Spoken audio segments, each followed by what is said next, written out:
Good morning. It's time for me to get some damn coffee.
Coffee.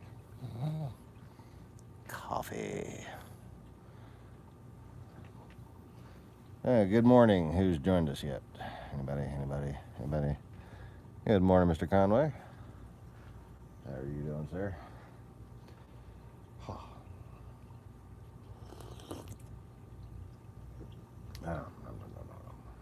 Nom nom nom nom nom nom nom nom nom nom nom nom.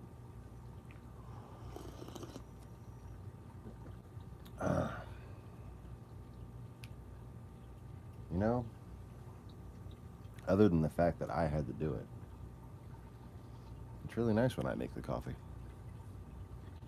Because then it comes out this fucking good.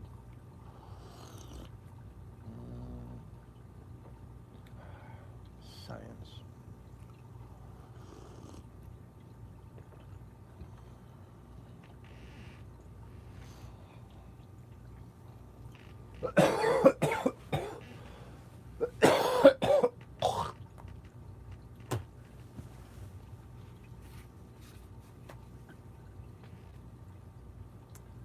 So,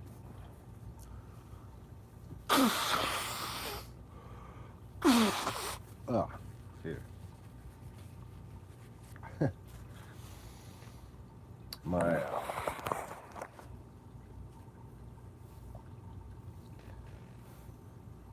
little wake up process just now. I actually slept some fairly normal hours.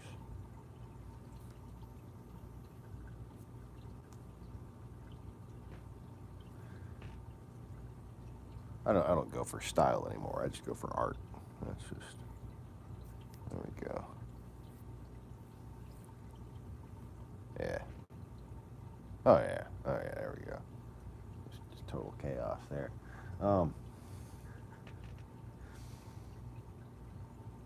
So the smell from fucking Laney's piss is becoming overwhelming. Because you just pee over and over again, and if I'm not there to fucking make sure it gets clean, nobody else in this fucking house bothers.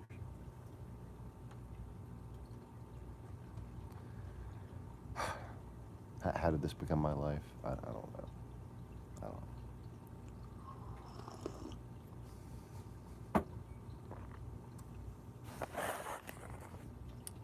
It's just fucking amazing. So, what I've learned is that no matter how clear your instructions are, kids do not know how to wet dry vac.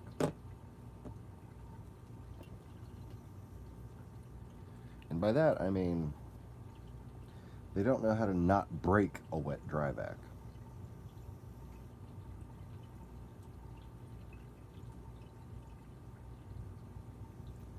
I had my nice little Craftsman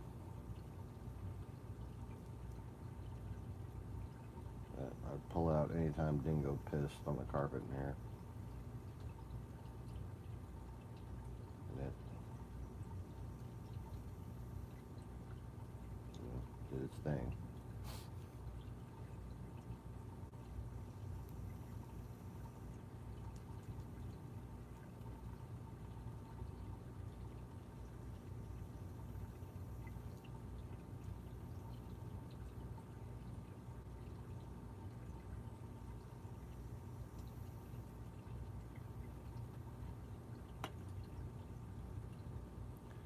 But that whole little deal with the little ball that gets sucked up in there, that makes it like rev higher when it's blocked off. You know, if you're trying to clean some thin carpet, it'll just keep on going, woo, and it'll keep on going, that high-pitched noise.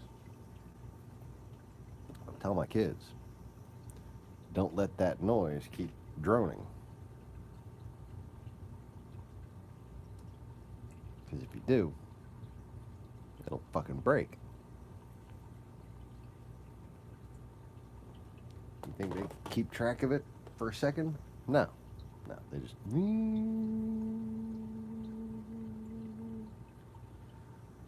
until it fucking crapped out. And it crapped out.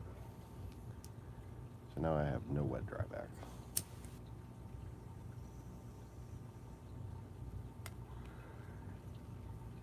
Still got plenty of animals pissing everywhere, but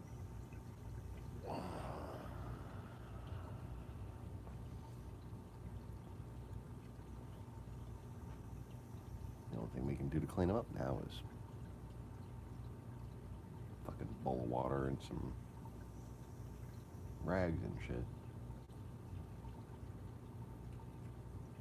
And it seems as soon as I start trying to get them to fucking help out with that,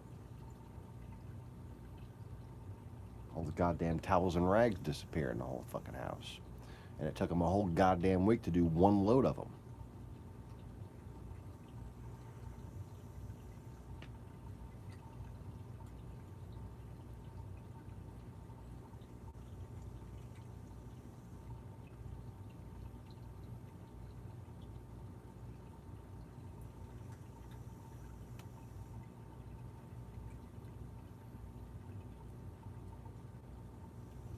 Yep, it was probably last Sunday, maybe Monday, that I actually had one of them gather the fucking towels from by the floor in the fish tank. And where do you think I found those towels just now when I went to look for one? In the fucking dryer. A whole week went by and they managed to make it from the washer to the dryer.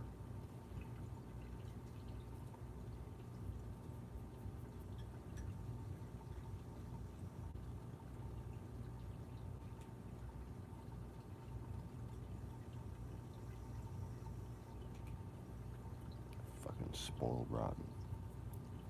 Every weekend we got something else new planned for them, and fucking... The youngest is now a yellow belt. Which means the people at the dojo needed some money, so they decided to make people yellow belts. I don't know. No, she's actually been working really hard and, like, has the forms down surprisingly well. You know, because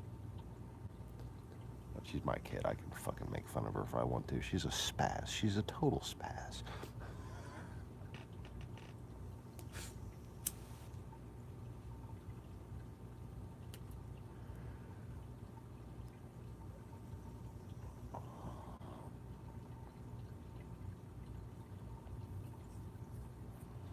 Spoiled rotten, very dependent on her older sister.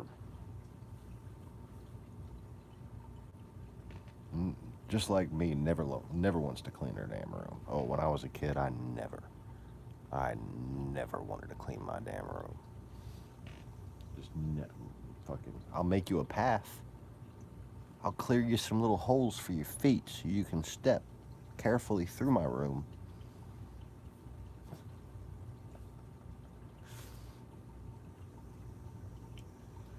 One time I even made a little bridge with a surfboard. Here, you can get over the mess. Oh.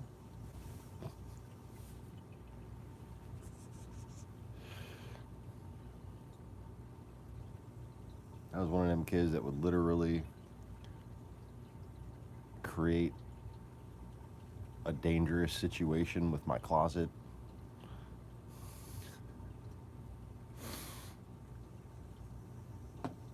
Because, you know, I was supposed to be cleaning my room for the past 3 hours, and I found some Legos, and I was playing with them, so I fucking lost some time.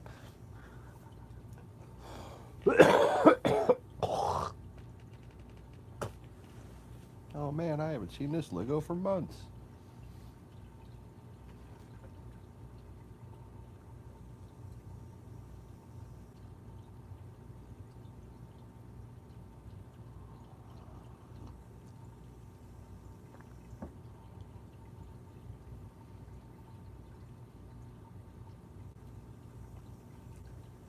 Yeah, buddy. Let's put the candle out there for dramatic effect. There we go. Nothing like a candle in front of it. Oh yeah, was it already visible? Oh, it's already visible. Never mind, I'm just a moron.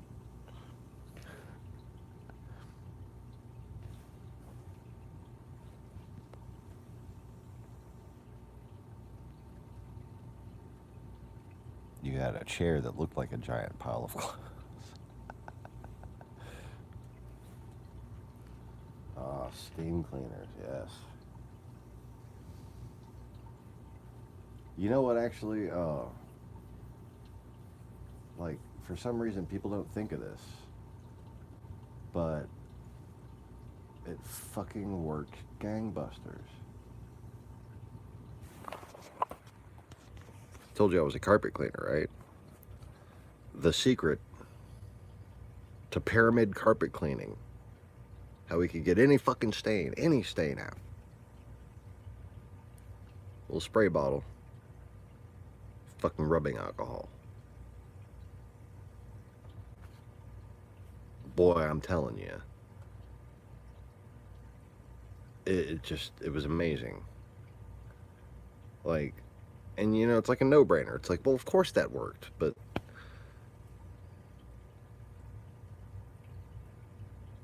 you know, who thinks just put that shit in a misting bottle and spray a fabric with it and then go over it with a fucking vacuum cleaner?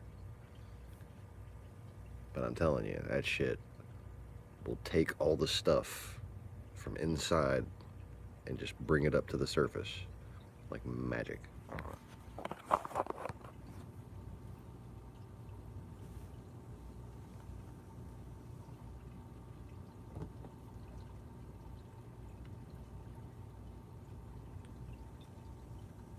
That's what I need, is a little fucking misting spray bottle. But then wife went out and bought some damn Resolve. You know, she can't fucking do anything. Fucking just gonna buy something. Here's some more stuff for you to clean up with.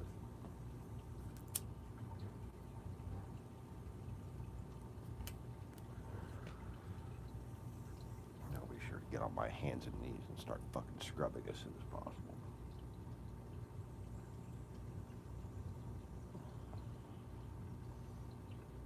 Because that's what I signed up for, you know?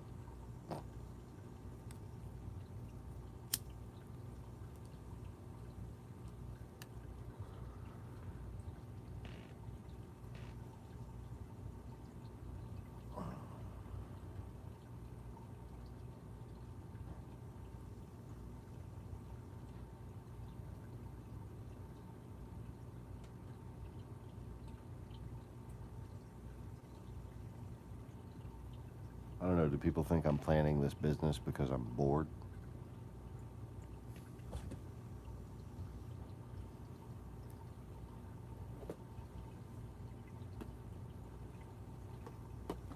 Like, sometimes I actually think, are these people I'm living with here actually fucking dumb enough Have they deluded themselves to think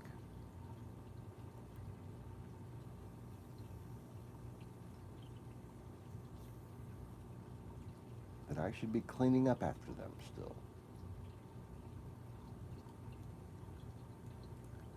Once your youngest turns 10, stop cleaning. Just don't. No. Fuck that.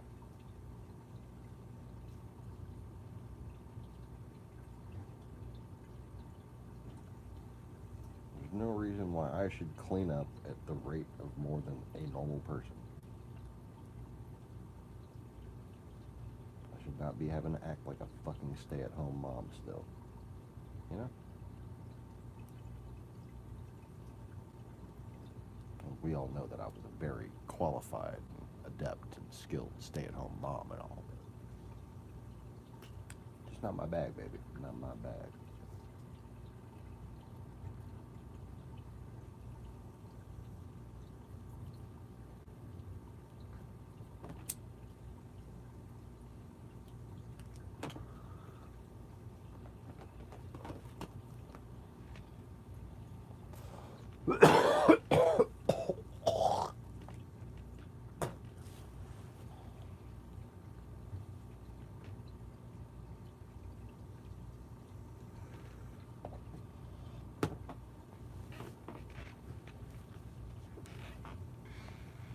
All right, time for the morning easy mode workout.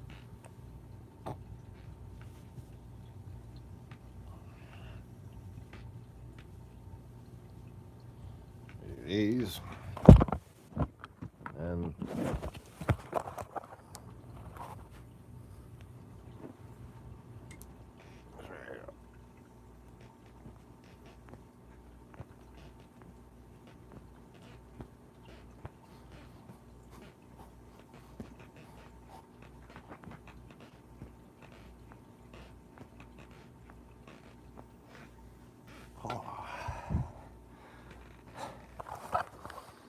that's a good.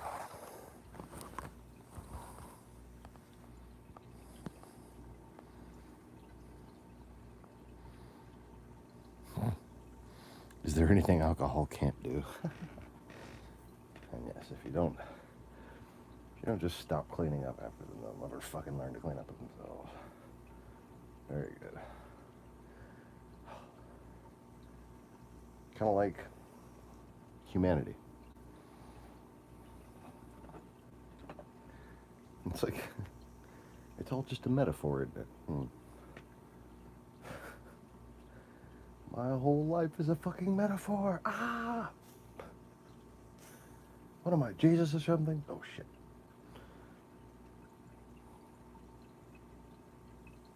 Do I still get to make that joke? Yes, yes. I will always make that joke.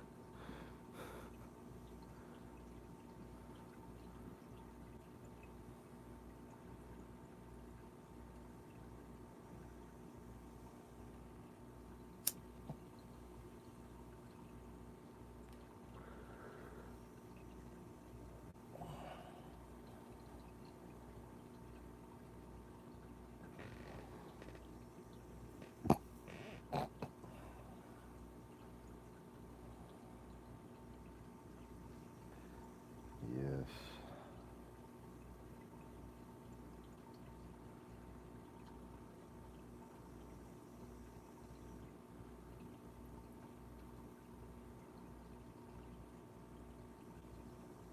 Oh, I thought of a word that was funny and interconnected. What the fuck was it? When did I think of it? Was I taking a shit when I thought of this? Probably.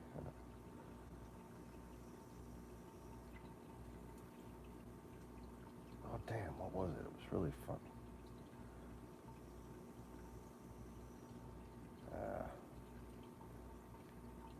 I'm back at the point where I'm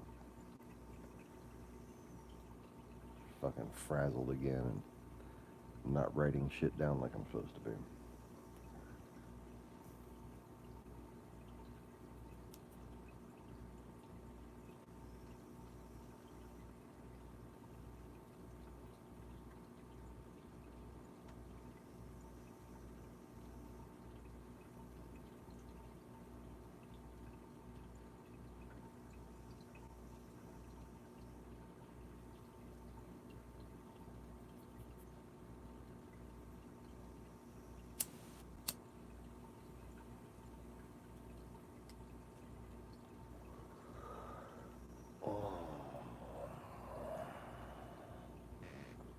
good morning, whoever just joined.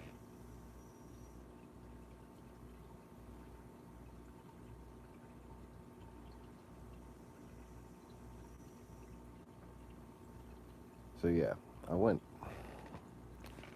Oh, well, fuck you too.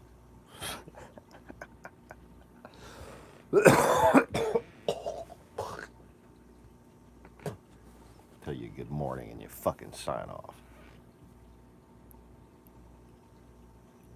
I had to have you get in a fucking car accident.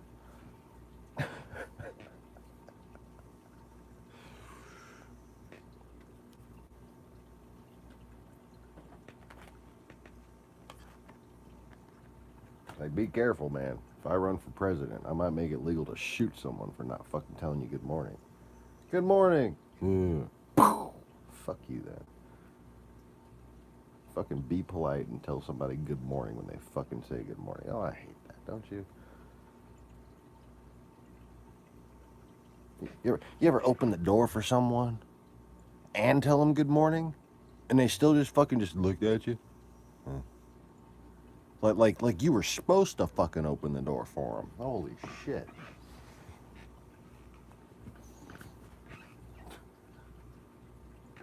Oh, you think just because you opened the door for me and told me good morning, I'm gonna act like I have a lick of fucking manners? Oh. Suddenly I feel magnetism. Oh, it seems that there's a magnet in my fist attracted to the magnet in their face. You like that one?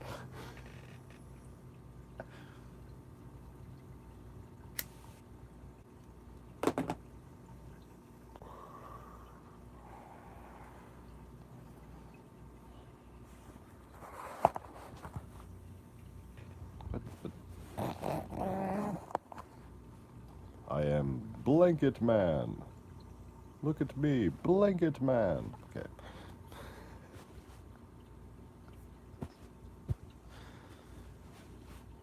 All right. So, wait, hold on. I'm not wearing a shirt. Shit. We'll just leave it over there. We'll just fucking leave it over there.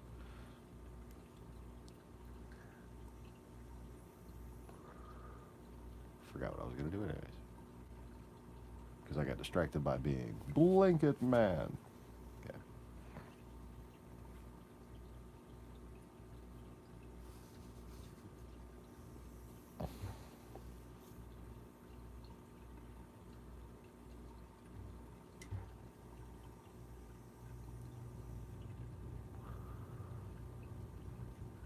Maybe Jacob is Jewish for forehead. There shall a star from forehead come forth. I remember.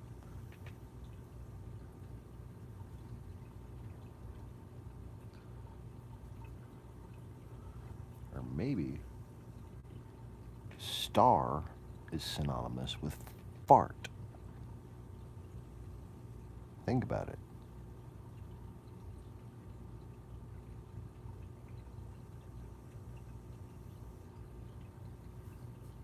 Massive ball of noxious gas erupting in the deep void of space. Sounds like a fart.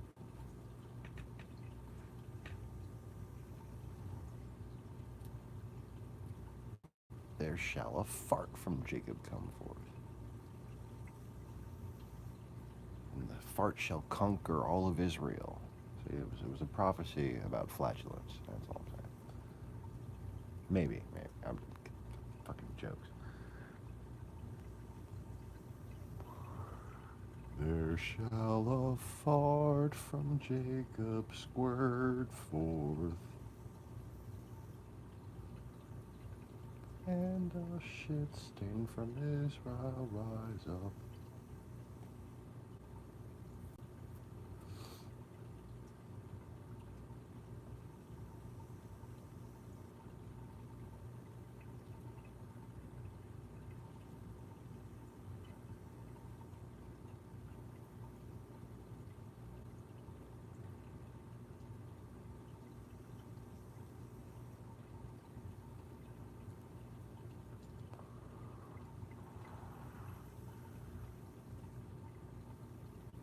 Oh, well, I didn't think of the fun word. I thought of another one that I had thought of. I remembered another one that I thought of. Host.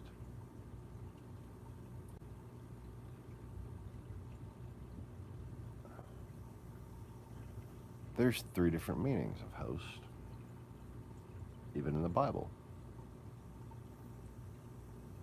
I wonder, what are the root words associated? And I've never looked it up. But it would be very interested to see how from the first parts of Genesis to later usages and Numbers in Deuteronomy, the word host.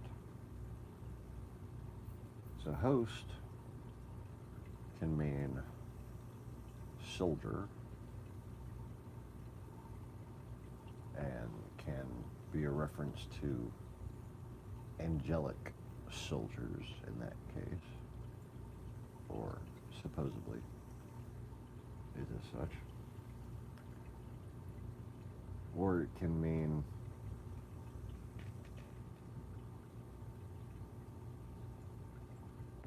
the guy throwing the party.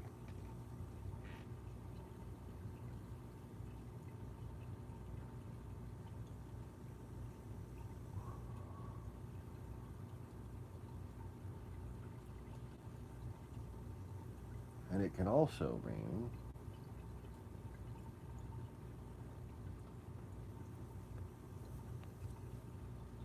ghost.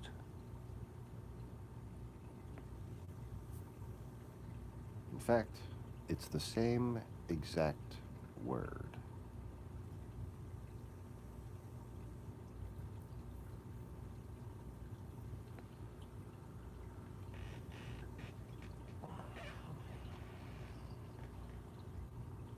Again, you have that old rolled G that I was talking about,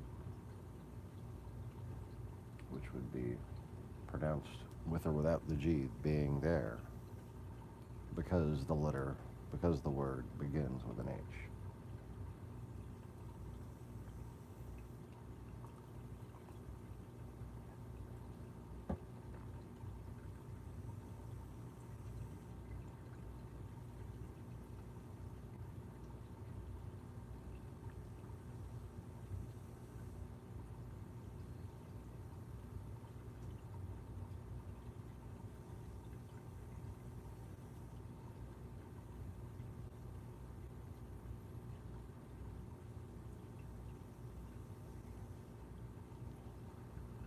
So what's really interesting about that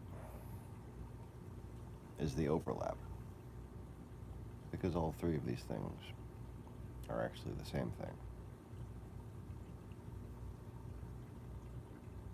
When you consider the definition of a star, or an angel, or an ascended being,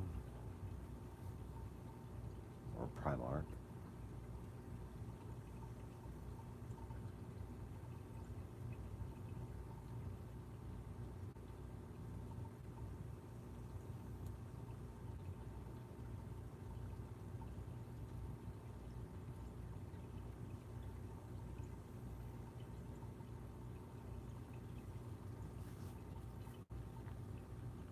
a warrior, certainly. Fighter for truth, fighter for their children, a parent. Any parent is a warrior.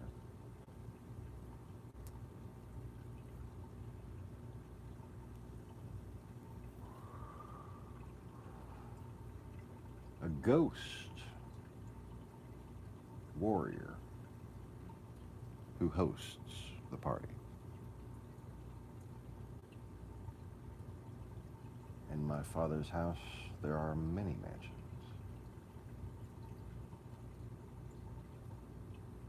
If it were not so, I would have told you.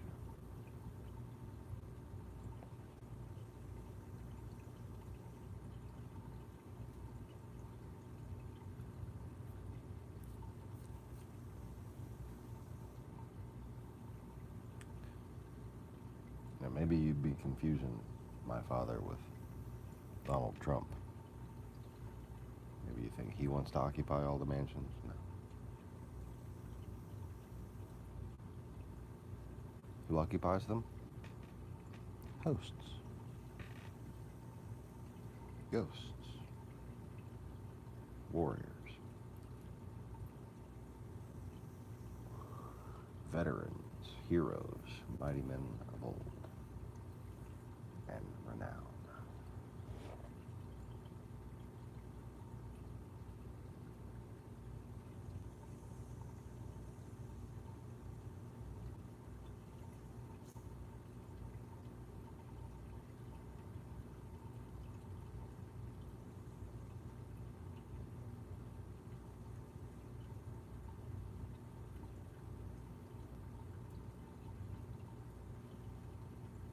Rainwater harvesting.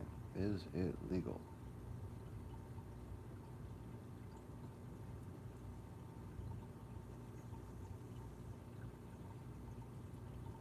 How can they make that not legal?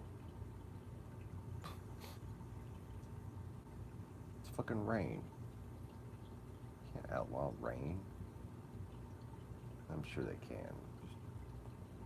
It's still stupid.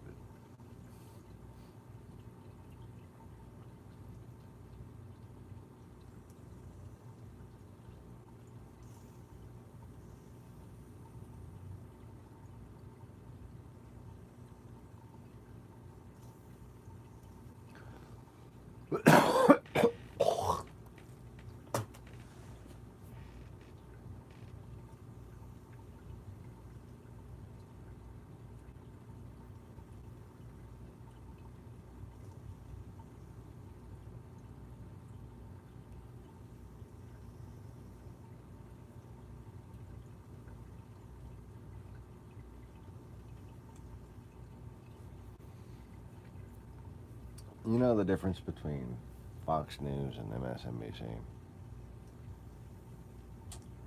When MSNBC, I'll start it the other way. When Fox News shows a clip of someone on MSNBC,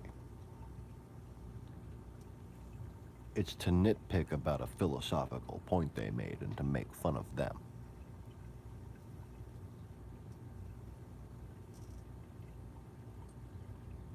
When MSNBC shows a clip of somebody on Fox News,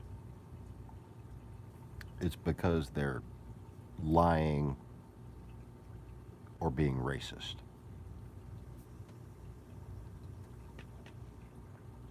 That's the difference between MSNBC and Fox News.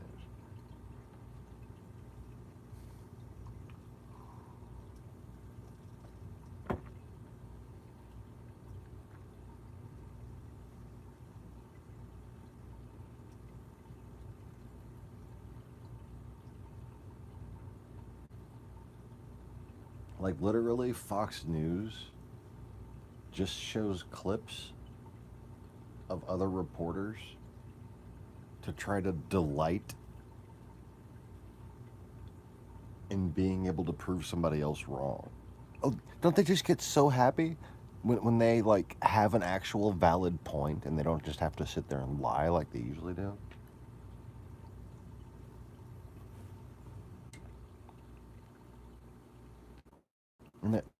And then I feel the magnet. I feel the magnet again. It's just a magnet. Magnet here, being attracted to the magnet in Tucker Carlson's face.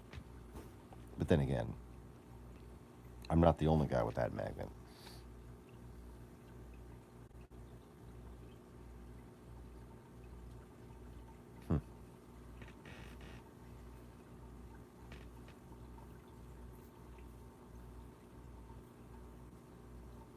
So the thing about rainwater,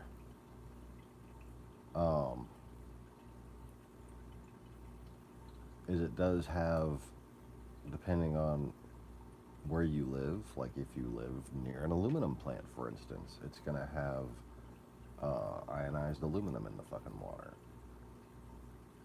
Depending on what kind of shit you have that man fucked up nearby, there can be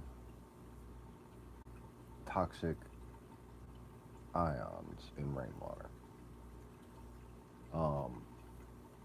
To alleviate this,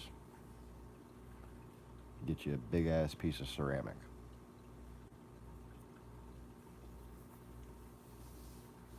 And basically have the rainwater trickle through it.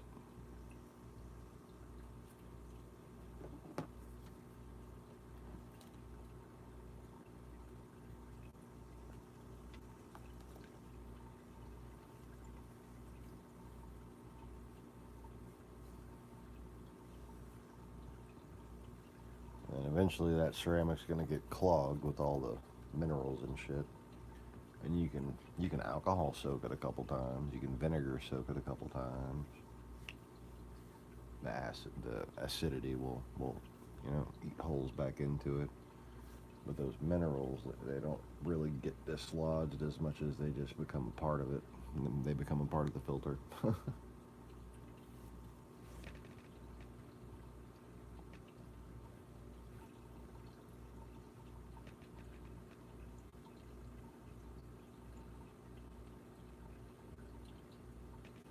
So carbon filters are primarily for actual ionized compounds and organic compounds. Mostly what they're good for is organics, though.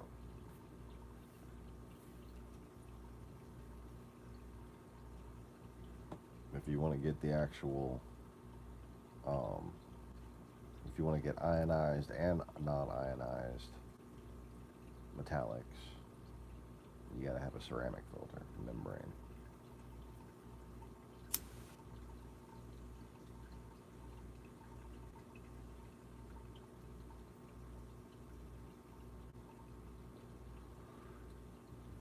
And it'll just get the heavier stuff out, like zinc and magnesium, like good elements. It'll leave into a certain amount.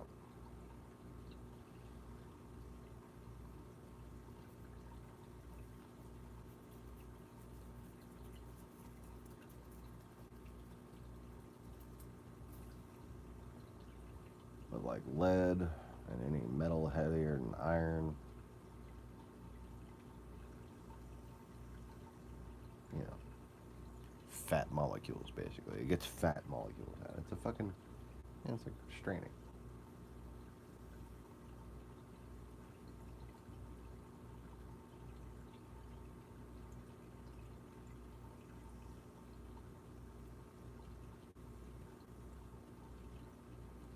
But like without water pressure, you need a really big ceramic plate to do more than just drip down.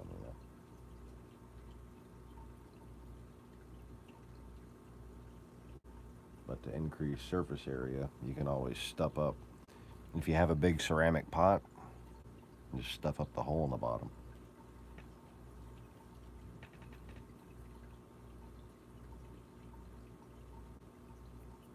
You can even use the stopper as like a drip down point.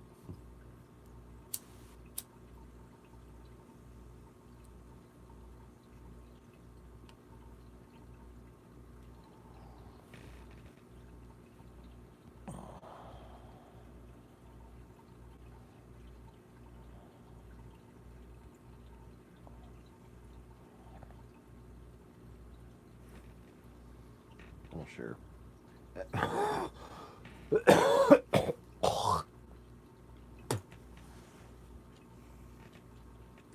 Of course, fucking the best use for rainwater, if you got a farm, is as your irrigation reserve, you know?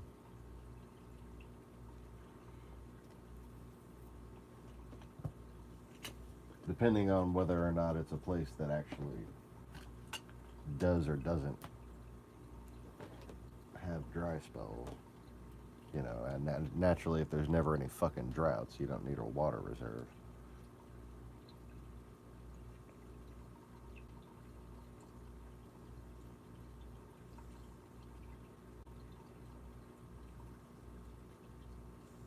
But say if you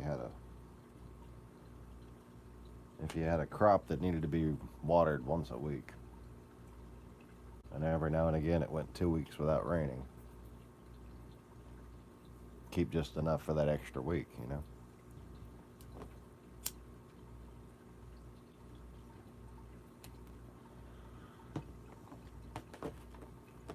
Because when it comes down to regular water usage, that doesn't really add up to a big high volume, you know, dishes and showers and shit.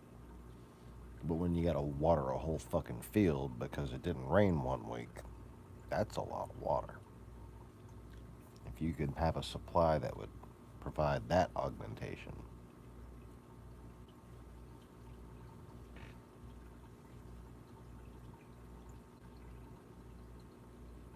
Seems like it'd be worth the investment, you know?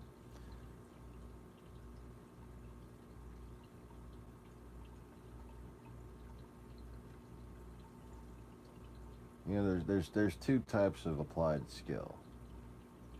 There's refinement, and then there's efficient.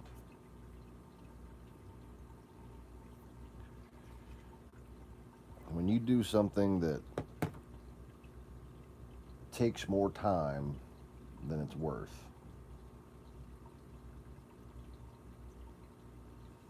it's refinement, or it's a waste of time. it's you know, you're trying to develop your personal skill, but unless you're like somebody who's already famous for something else, no one's ever going to pay money for that shit at an amount that would make it worth your time. So like basically you're doing something at a level that if you got paid for it, it would amount to 50 cents an hour, you know? Because you're not very good at it. You can't do it quick enough, or, you know, it's not a matter of skill, it's a matter of process to be able to do something profitably. Once you figure out the process, then your skill becomes efficient. Like, okay. Simplest example, a clay vase. Okay. I can sit there with my hands and mold a vase out of fucking clay just by fucking eyeballing it. And I can get it pretty damn good looking, okay? I can get it pretty symmetrical. But it will take me 15 times longer than somebody who has a pottery wheel and can just fucking,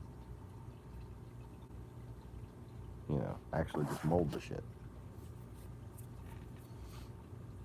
Theirs is going to come out even better with a tenth of the effort.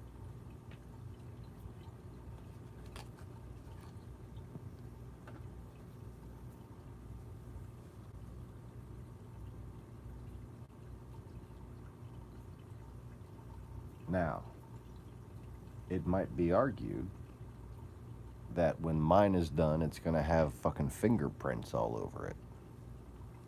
And that might be cooler in some ways, you know?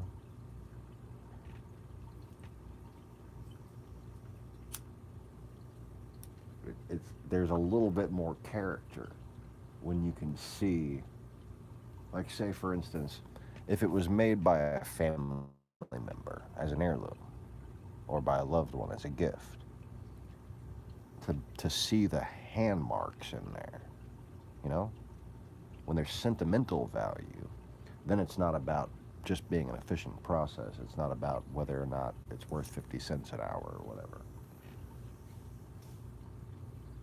It's that process itself is actually the value. The lack of process, the humanity in the art form becomes the value, as opposed to it just being an object with its particular level of quality and produced at an efficient rate.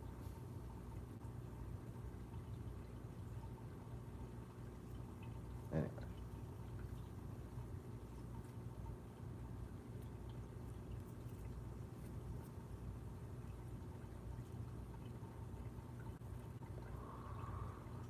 I have been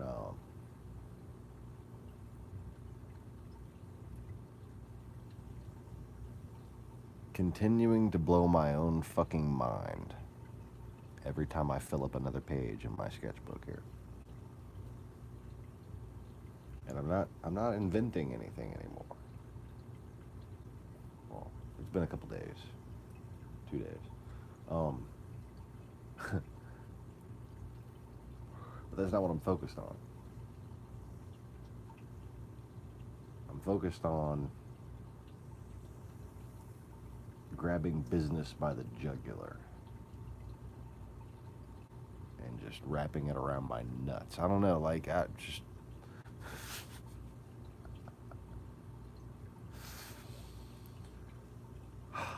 don't know how to explain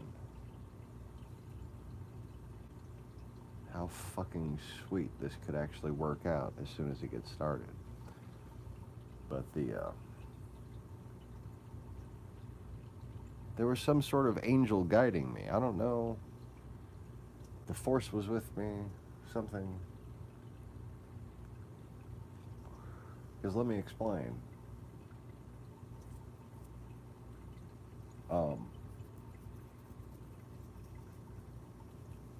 There's a particular piece of technology I'm working on. It's a cell phone with a keyboard. Okay, that's you can just pretend that's all it is if you want to. Difference is, my keyboard is removable, and so can anything else you could possibly think of.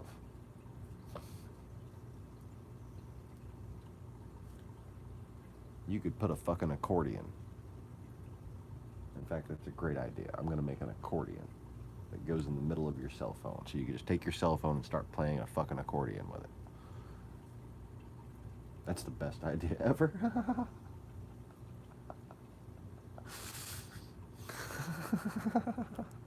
It's so stupid. I love it. Okay. Anyway. But I've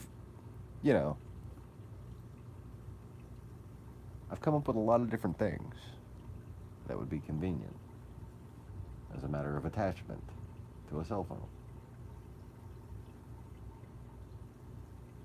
And I use the word attachment loosely. You have no idea how vague and incorrect I'm being on purpose right now, just to disguise exactly how fucking clever this is. But it's kind of like the old custom computers, right? Where you could actually just build what the fuck you wanted. And it's a way of building a phone that lets you build what the fuck you want. It's kind of like the way that Asus used to build laptops. Or kind of like how I used to build Asus laptops. Oh, and I don't know if you even knew about that. My IT viewers who are slightly younger than me.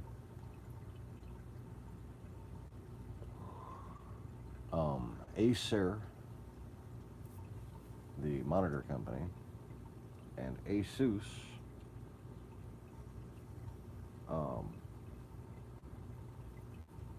really got their names on the tech side of things.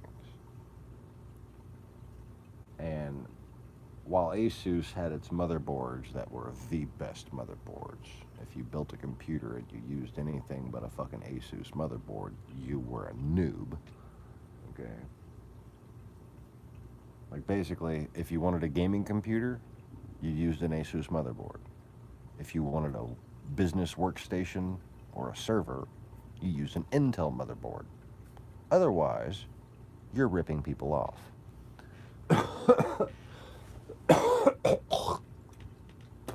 Well, you just don't know what you're doing. It's just that simple.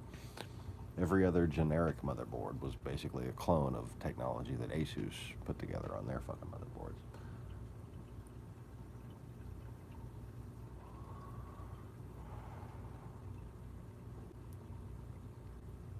Anyways, well, Asus and Acer, well, actually Acer didn't even make their own laptops at first, but Asus used to make two different types of laptops. One was the one that they made for HP later on that you could, you know, buy from then on. But the other one is the same as how Acer got their start in the hearts and minds of all computer technicians. They would send you a blank laptop.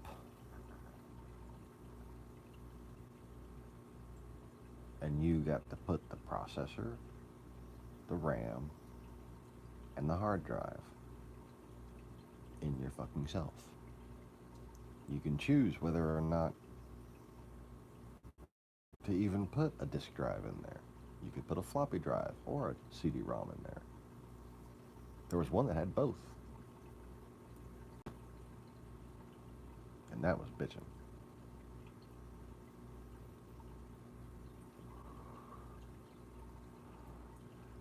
So one customer came back, had a super disk.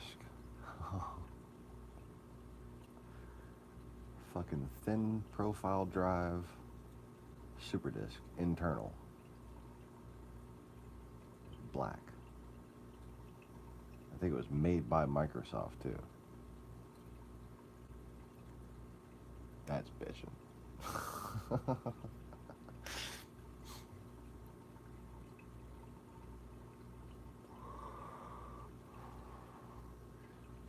It's like my fucking, you know, on my shelf over there where I got my hard drive, I got a US Robotics V92 56K external modem. Yeah. That's bitchin'.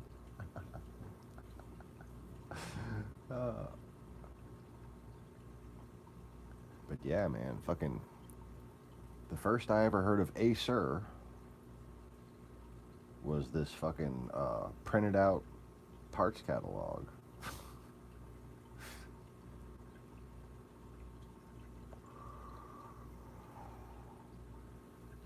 It didn't even have a fucking picture of the laptop.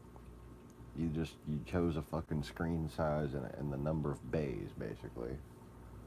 And you choose an Intel or AMD platform. And you'd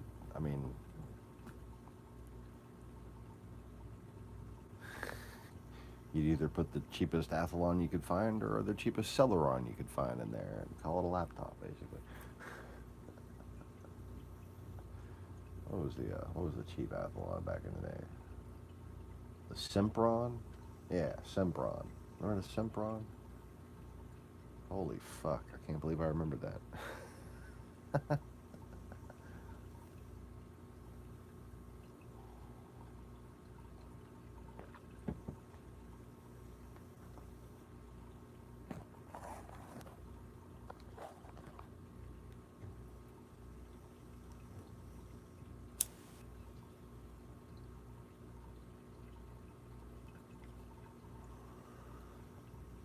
Anyway. But the fucking Asus. Oh.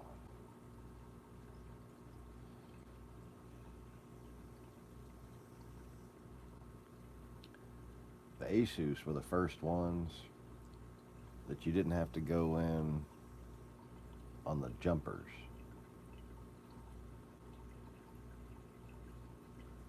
And you could just you just plug the fucking CPU in. This is how all of them come now. But this was amazing when it happened, okay? You used to have to go on these little jumpers, little tiny little switches on the motherboard, and tell the motherboard ahead of time what the bus speed was and what the multiplier was. And the bus times the multiplier equaled the processor speed. You know, the little megahertz or gigahertz, whatever.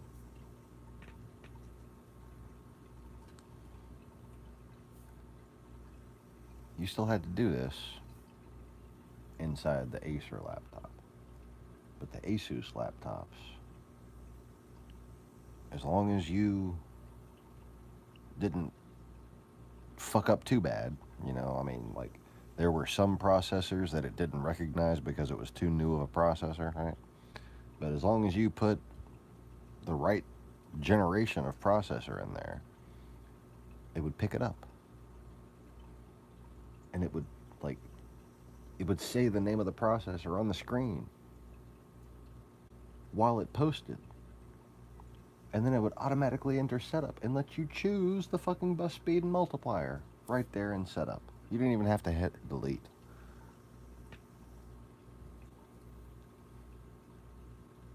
That was a wonderful day for computer technicians, man.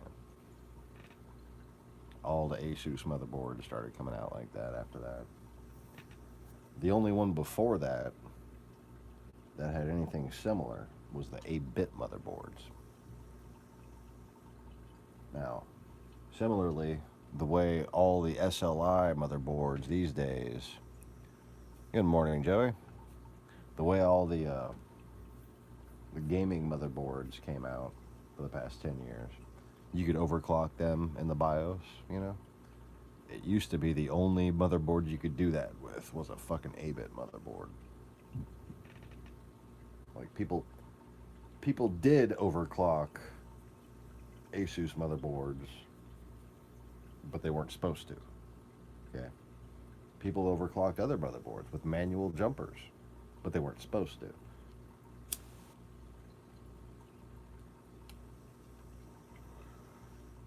An 8-bit motherboard, you could go in there and up the bus speed just a little bit, just by like single fucking little increments.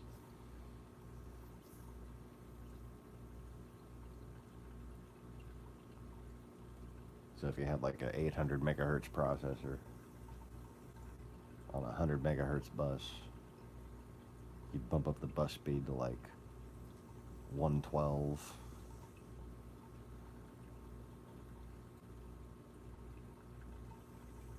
And like, you know, get like 896 out of your processor. Something like that. But it would just let you do that in software. Had a little menu. And just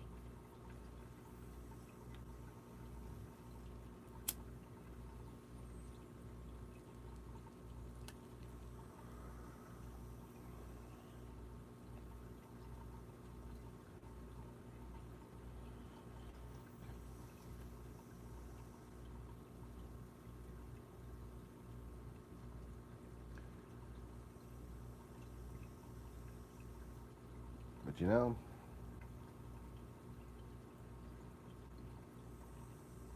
I don't think there's a single fucking tech CEO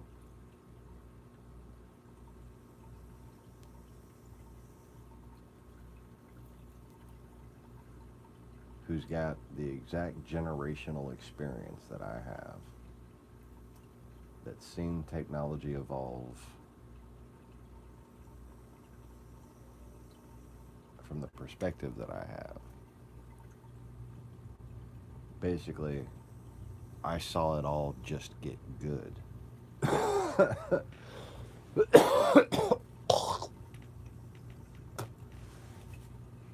Like when I grew up, that was when there was just still a few black and white TVs, you know? My first screen was a brown fucking, you know, the gold on black, the orangish brownish.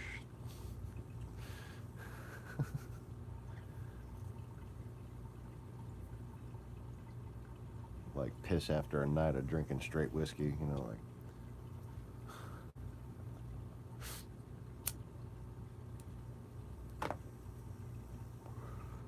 That piss looks just like whiskey and pumpernickel bread, you know, like that.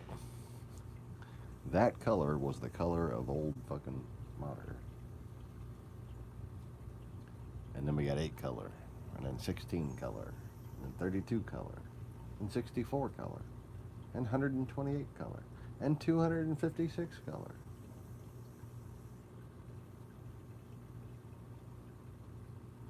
And 16-bit color. And 32-bit color. in 64-bit color. Then true color. And I seen from your basic little speaker back in the 80s when hi-fi and stereo were like things. Hi-fi and stereo. Oh, stereo.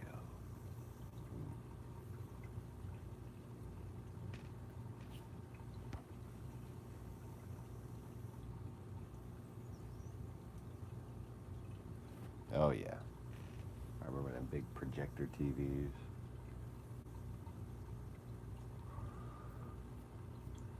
See, I had grown up going to my dad's offices, and they had all kinds of pull-down projectors and state-of-the-art shit. Fucking Intergraph and CompuServe.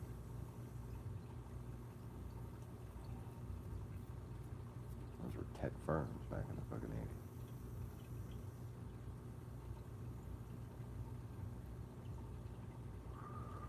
And before anybody had ever heard of a mouse, I got to use this thing that kind of worked like a mouse, but it had a little glass circle with a target. And it only worked on this thing. And what it was for was AutoCAD. And while you moved it, the cursor on the screen moved. And when you held it, you were moving a line. It worked a lot like a mouse. Sitting there over explaining shit. No, I mean, it worked like a mouse. When you clicked a button, you could move things on the screen. No, yeah, it's a mouse. It only had one button, I think, though.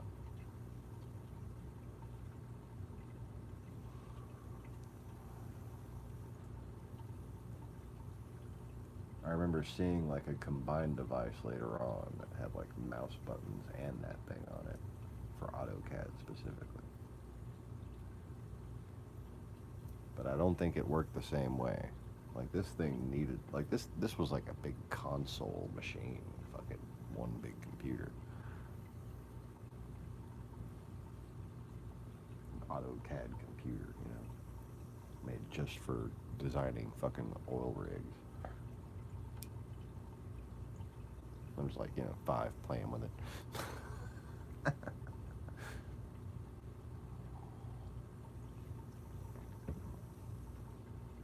Alright, now stop messing with that and go back to reading your Unix book.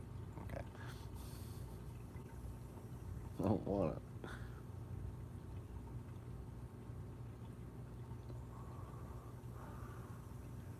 I'd rather just stare at my world atlas for a while.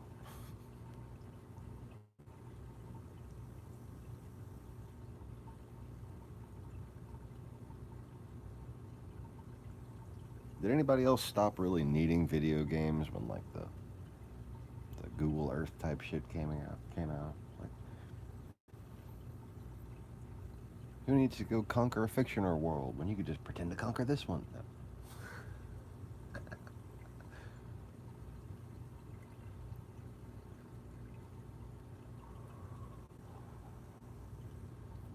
No, I still play video games. It's just I can't get sucked into them for long periods of time like I used to. Same thing with fictional movies. Because reality has become more interesting.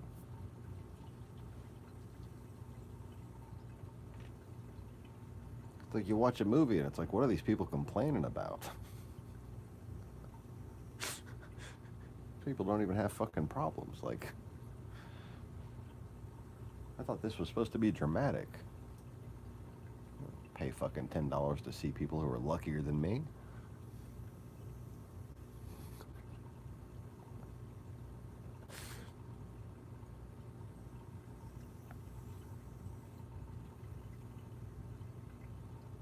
If I wanted to see people who were luckier than me, I would go stand outside a Starbucks and watch people pay for their coffee.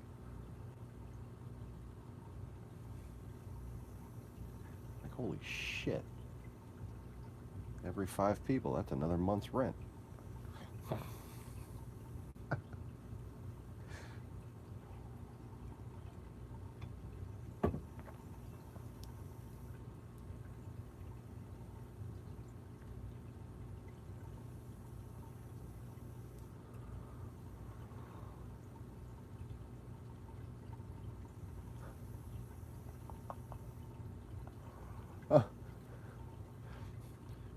I'm going to make a new coffee shop and call it Lotto's. We're going to charge $42 per cup of coffee. But 1 out of 1,000 cups of coffee is just going to have a fucking piece of gold in the bottom.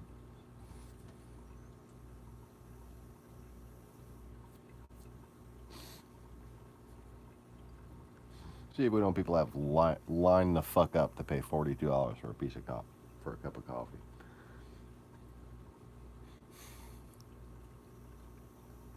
That's just insidious, isn't it? Like, the fucked up part about that is it would really work. $42 coffee. Because you might find some gold at the bottom. Make it like a little $1,000 chunk, you know? Like a big medallion flat at the bottom of the cup.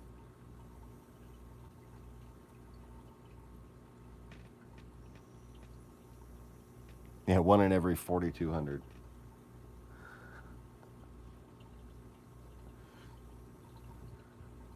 Oh God, what's the margin there? 98%? Holy shit.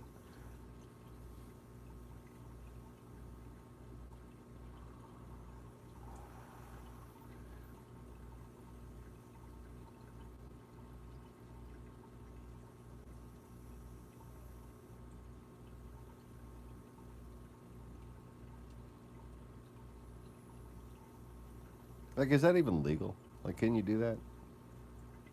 Can you open up a place called Lotto's? Fucking, you don't even gotta serve coffee. You serve burgers. Some random stupid shit. Serve money for it. I mean, serve money. Charge money for it, but like overcharge for everything. Okay. And wear it on the face. You know, don't fucking hide it like you know.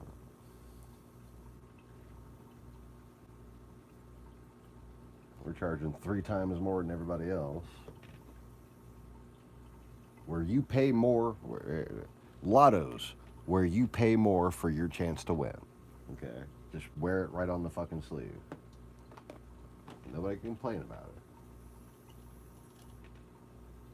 it. And you just have, when people run their card, when people finish checking out after they pay, you know, purchase necessary, there's a little slot machine they pull or something. Oh, yeah. Yeah. There you go. Slot machine pull. Lotto's.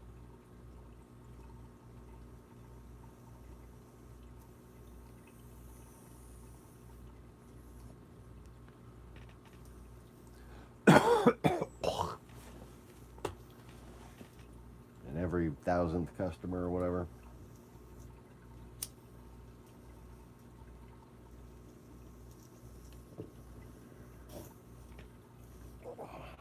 gets a fucking jackpot.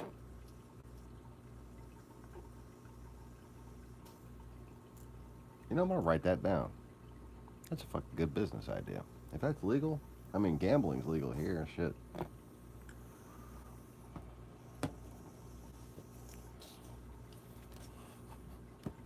It's kind of ridiculous, but it'd fucking work, wouldn't it?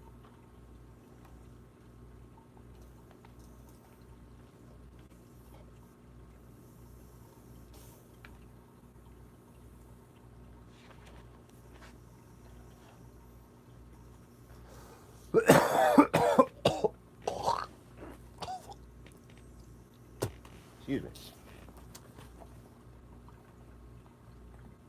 apologize for the extra heavingness of that loogie. Oh, there we'll go. We'll put this right in front of Hybrid Warfare, the completed model. No, no, no. Holy shit, I'm running out of room in this sketchbook.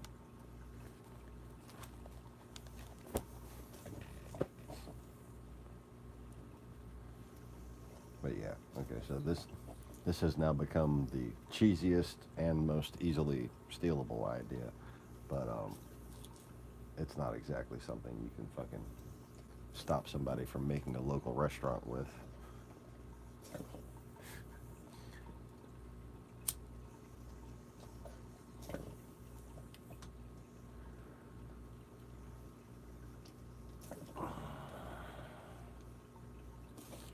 Because all you need is some sort of clever gambling-esque name, and you can just, you know, it doesn't have to be called Lottos.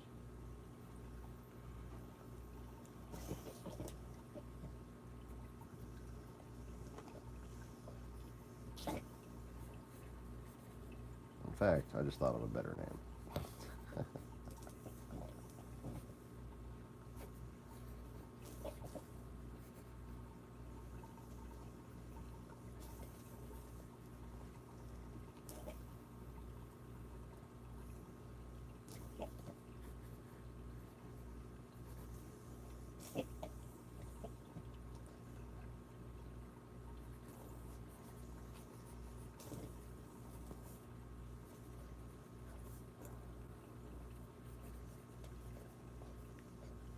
Oh, and I've improved the slogan. How about that? Okay.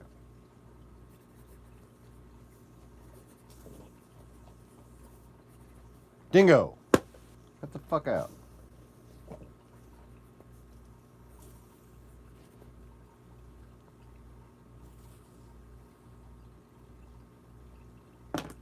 Beautiful. Okay.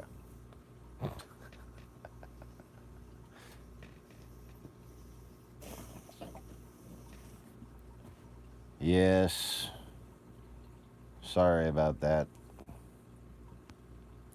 I'm sure you understand why.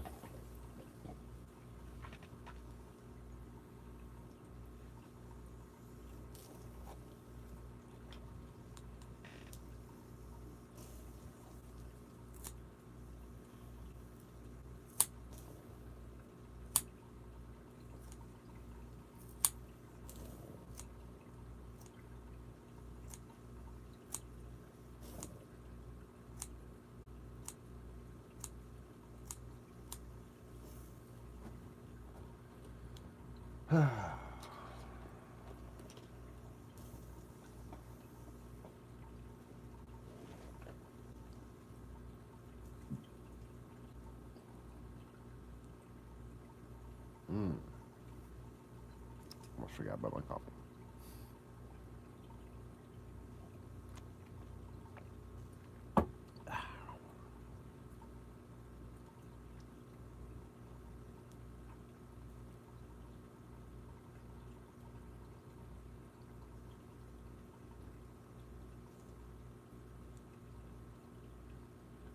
So anyway,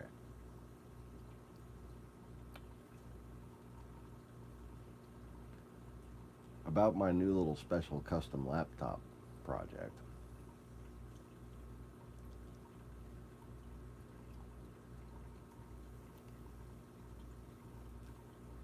What I'm trying to do is pretty simple.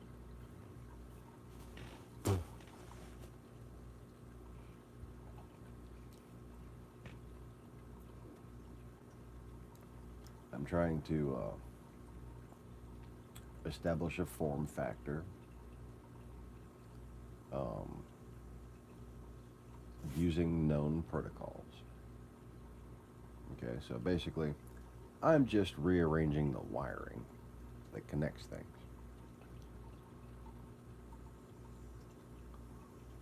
Taking advantage of the still existing UPnP protocols that are now used to help subprocessors actually recognize each other.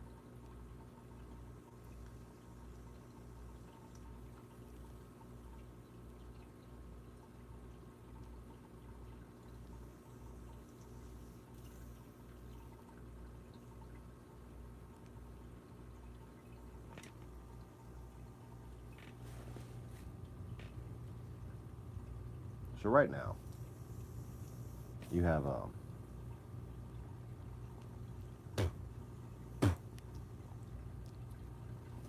a lot of American companies like Motorola, Intel, Texas Instruments, AMD. Um, and what they do is they make the instructional brain type chips. Okay.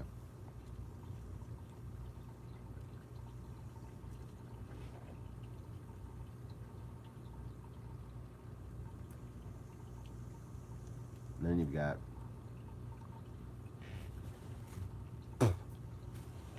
electronic supply resource level suppliers that sell these little transistors,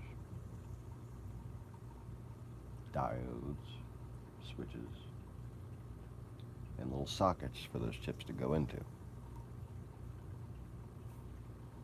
And then all that shit gets sent to a little factory in the Philippines or Taiwan or South Korea or something like that, where a bunch of very unskilled people, not very unskilled, moderately skilled people, unskilled to moderately skilled people, oversee some machines that essentially cut silicone wafers, install these chips, diodes, resistors, all that shit, along conductive pathways, conduits, if you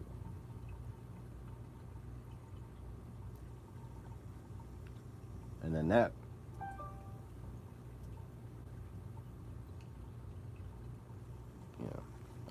you have my phone, sorry.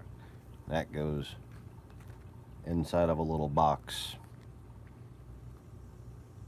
A screen gets put on it, attached to a little ribbon cable, a little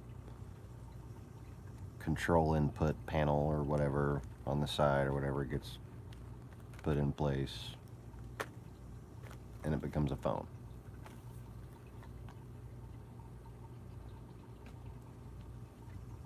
So I'm not talking about making resistors, diodes, or chips or anything like that. I'm just talking about making those kind of factories here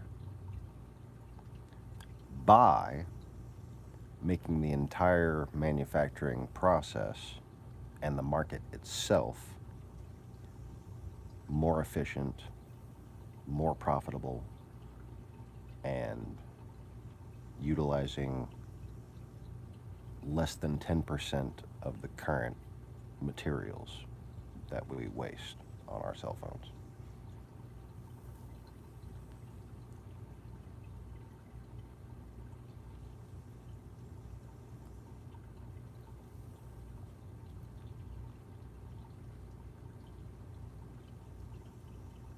And by doing so,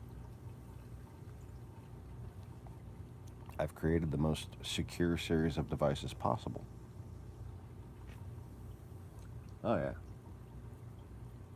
Possible.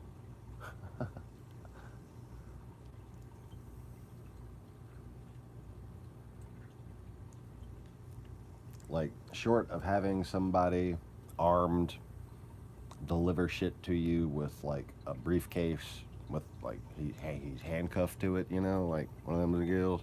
That would probably top this. Probably.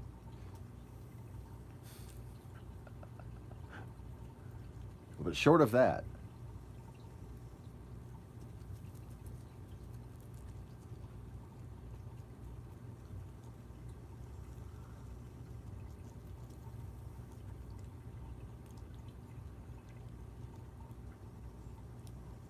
this is the only type of phone I would allow in Fort Knox, okay?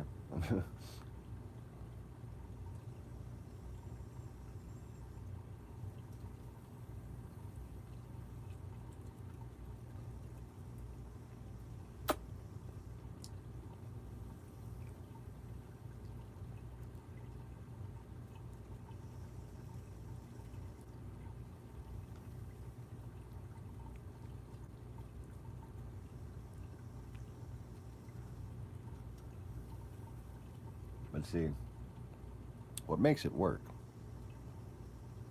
isn't the technology.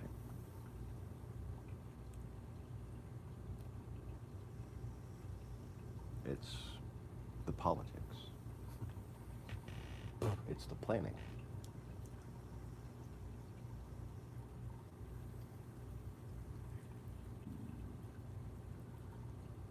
It's about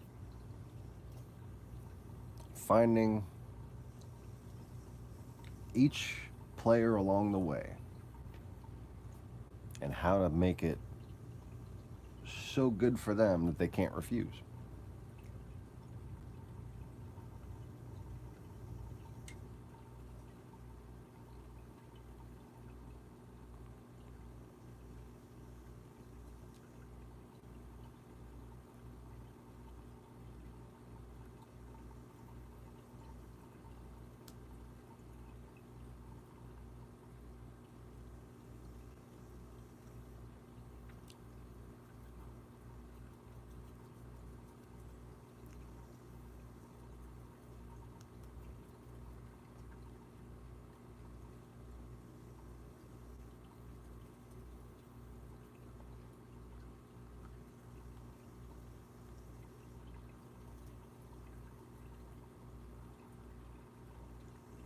All right.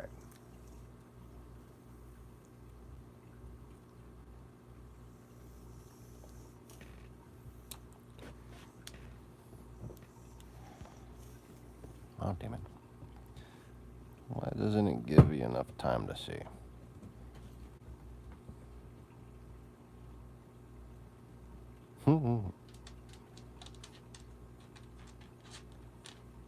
Later, Joey. Oh, you making me breakfast?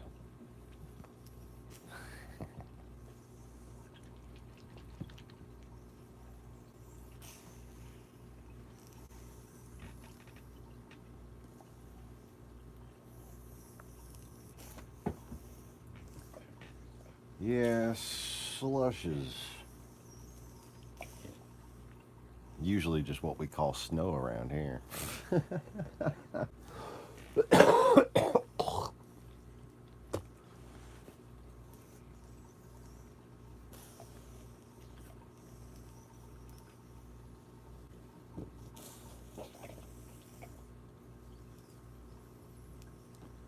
it's been downright odd how much snow's been falling on the ground since we moved out here.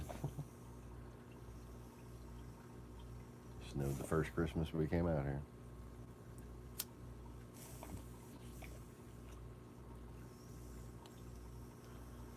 And twice since.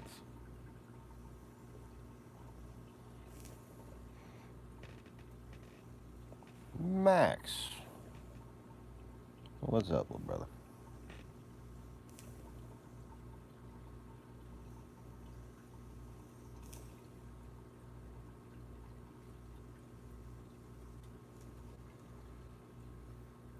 So, like,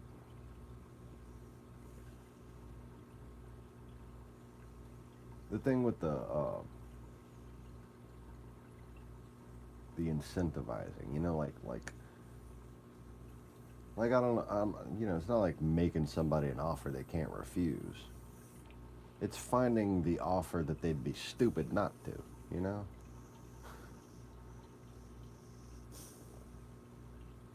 So, like, I can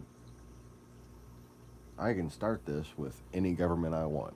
Whatever government wants to have the most secure fucking communications devices, just, you know, send me $1 million as soon as you fucking can. Just or else, you know, it's gonna be America's. Haha.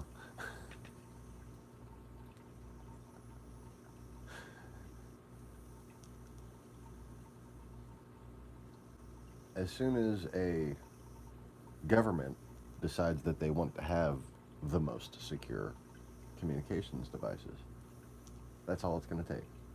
Because this is the most secure communications devices. I've been fighting fucking hackers since 1998, okay?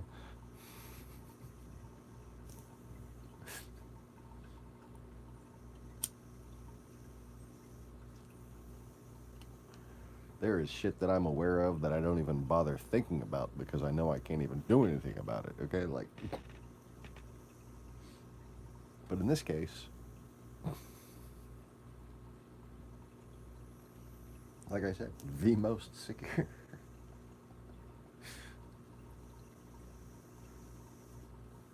Like,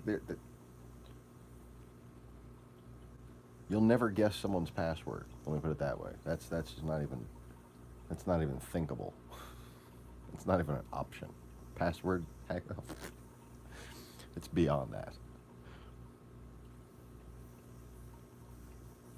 You'll never fucking intercept and decode an authentication in progress,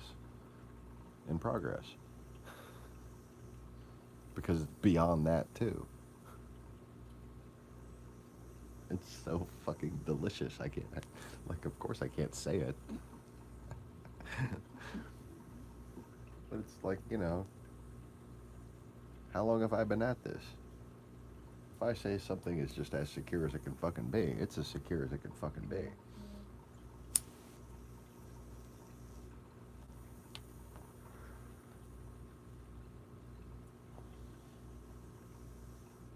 And it's one ring to rule them all. It can adapt to any existing computer systems, including with this advanced, I don't even want to say how many layers of security, but many layers. Many, many layers.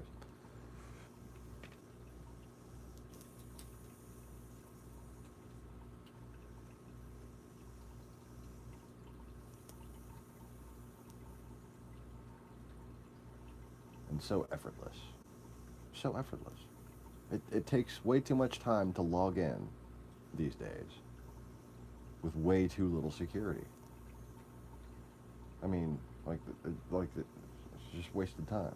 It's wasted time. Remember what I was saying about efficiency, productivity? You can't spend too much time doing something and still be productive. The more time you spend doing something, the lower per hour you're making on it.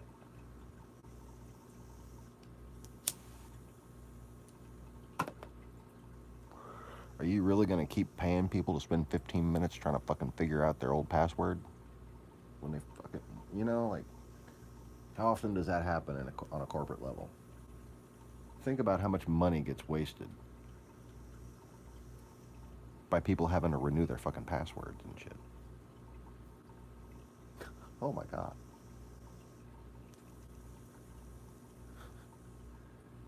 You don't even want to hear my estimate. Worldwide? Oh, $27 million an hour. Holy fuck. Yeah, that could be legit.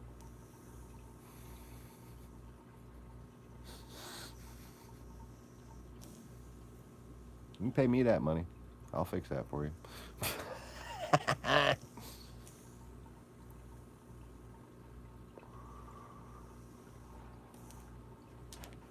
No, but wait, hold up.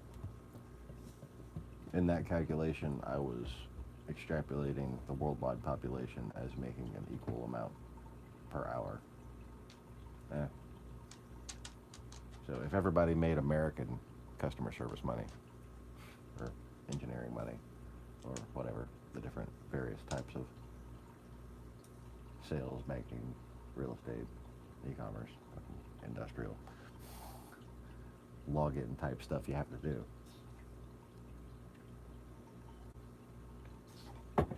$27 million an hour. Easy.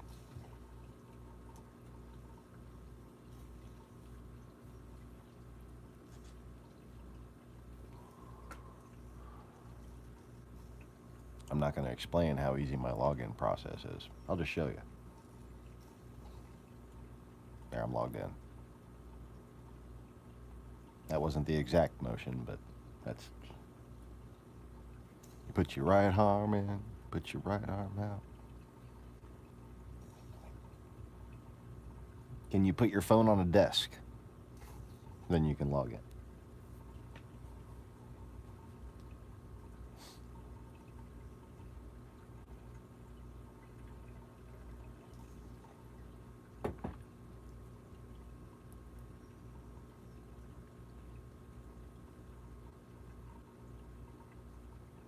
I've even made a keychain version.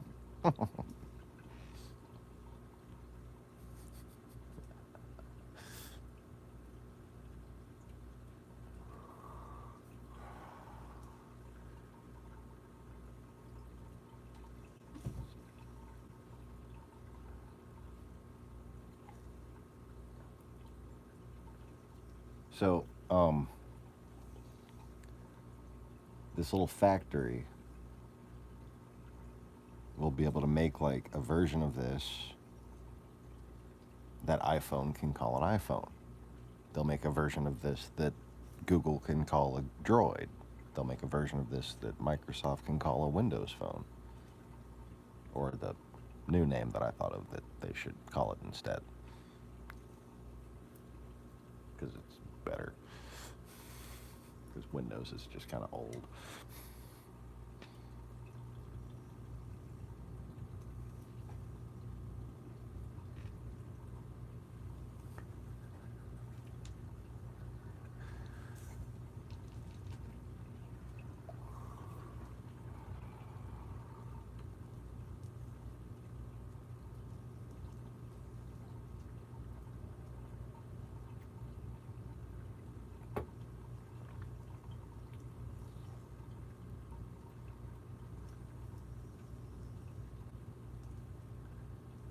You know, dancing to log in could be an option. I think that's how we should have kids log in. Oh, that'd be great.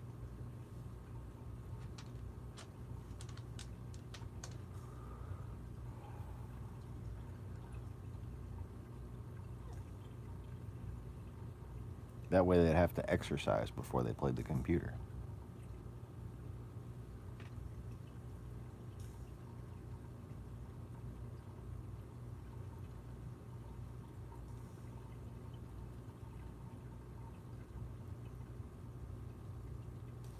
And apparently, I don't know if you realize this, but every kid alive today knows how to whip and nay or something like that.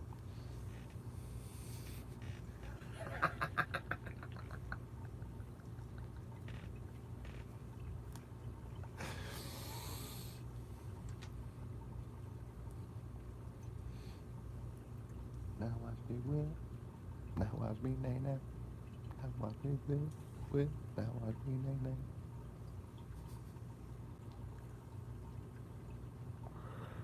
Me, I'm still trying to soldier boy.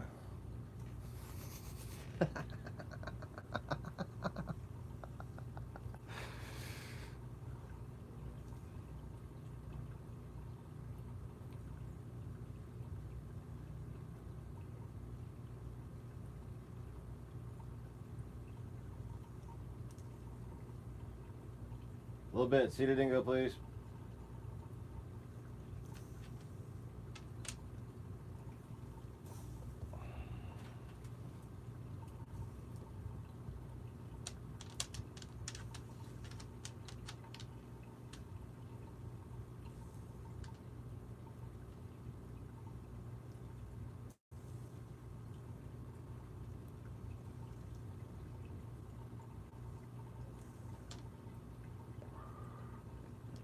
Next time he pees in the house, I'm just gonna make one of them sleep on it.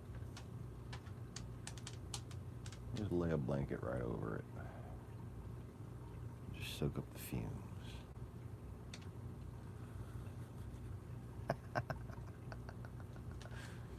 I'm kidding.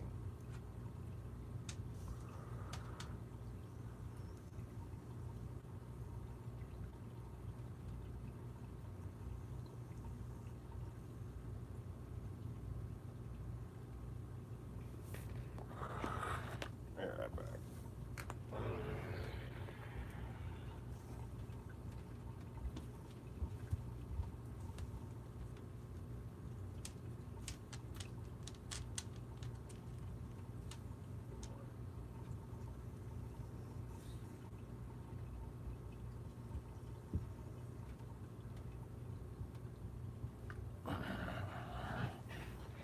Now watch me whip.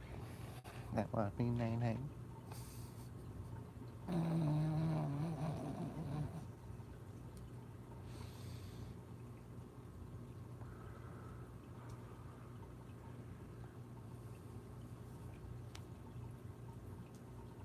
be like, what's a hokey pokey?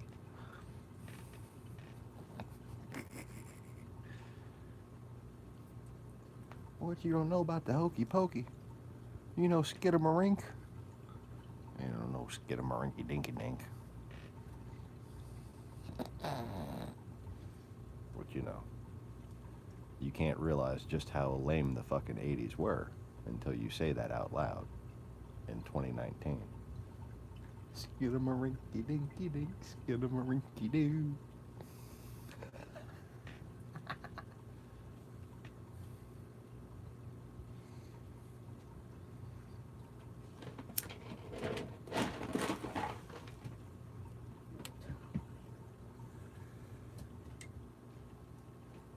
Oh yeah, back in the 80s, when we thought we were cool because we didn't wear bell bottoms anymore.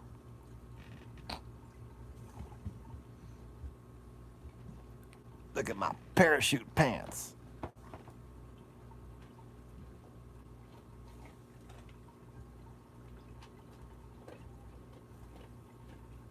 Oh, look at my matching Rude Dog sweatshirt and sweatpants. And my Reebok pumps.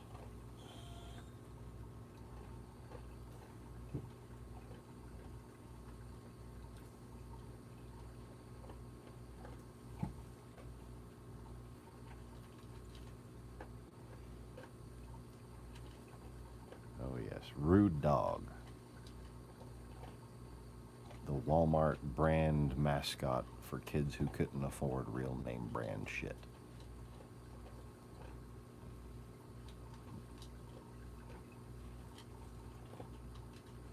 How the fuck was that a thing?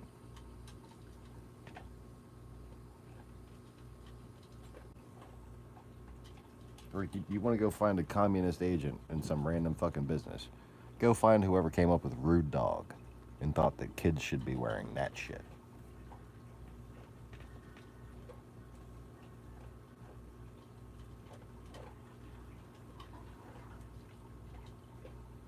Like, can we just maybe agree as a nation to just catalog these things and make note of how stupid they are?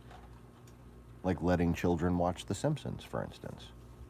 Letting children watch Beavis and Butthead. I should not have been allowed to watch The Simpsons and Beavis and Butthead. Do you know how many natural tendencies that amplified?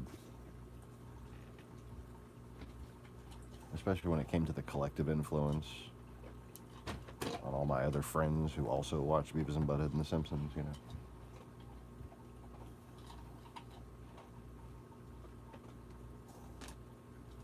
I actually had a t-shirt that said I'm a juvenile delinquent and proud of it, man. Bart Simpson.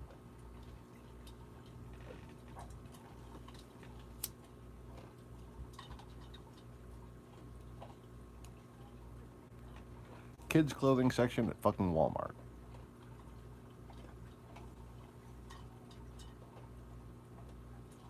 Or no, I had one that said juvenile delinquent at the bottom. And the other, it said, I'm an underachiever and proud of it, man. Yeah, that's what it was. Underachiever.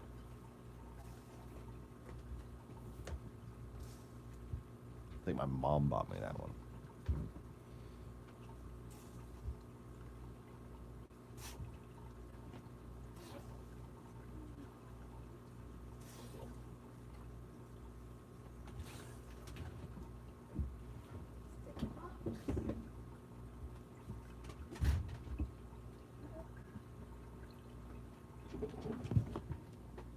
Simba, you are not going in there and eating all their damn food, cat. No.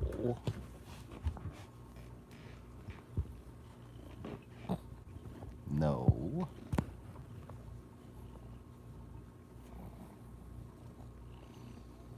Good morning, Simba.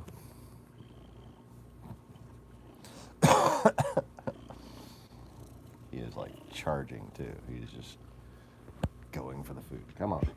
Come on. Simba.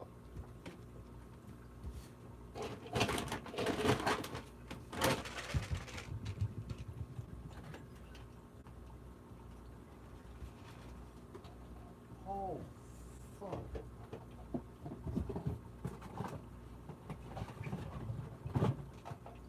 Oh, nipple rape. Holy shit, it's cold out there. Oh yeah, that's what shirts are for.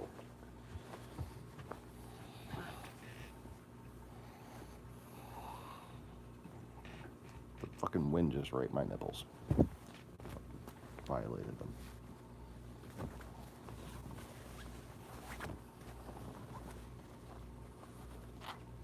It was sexually harassing them and trying to add some sort of fudge topping on it.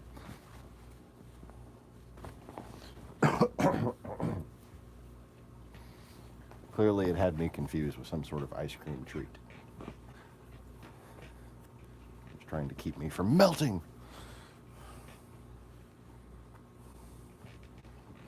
Fuck it. What the fuck is going on here? Ah, shit. A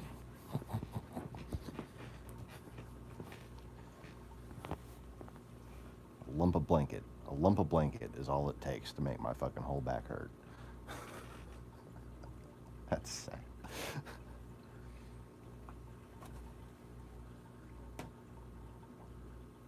Hey, what's wrong with Big Sean? Thought he was a manly man. Oh yeah, he got taken down by some blanket.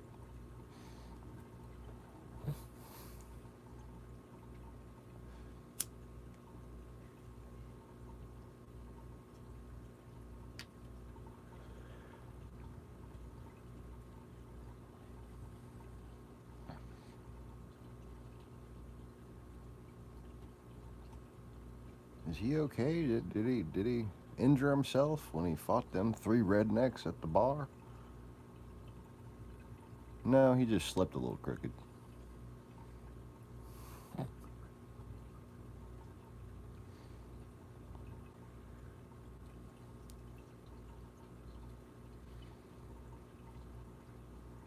I had a lump of blanket over 2 inches, underneath 2 inches of my shoulder, and it threw my entire fucking spine out of whack while I slept.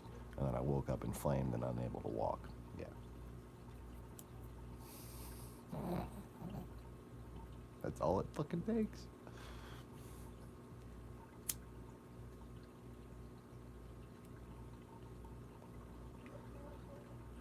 Or trying to open a door at a convenience store without stepping forward first. Oh, spine just...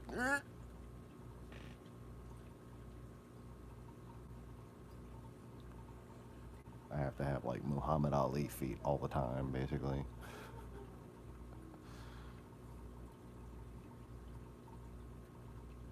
Which I guess it's a good thing I learned how to fucking dribble.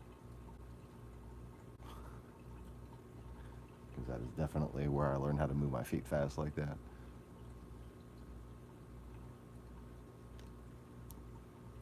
And yes, I can still dribble a basketball like a black boy. Or like a white boy who thinks he's a black boy. Yeah. My stepbrother.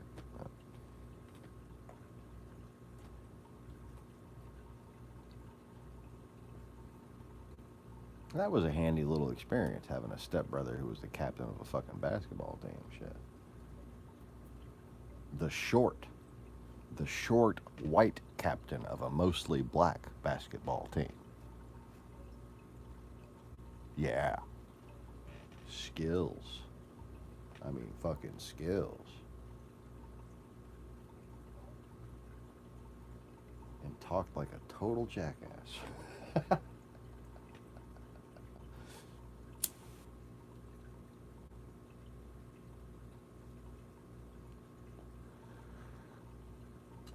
But I wish I would have been nicer to him later when I saw him in college.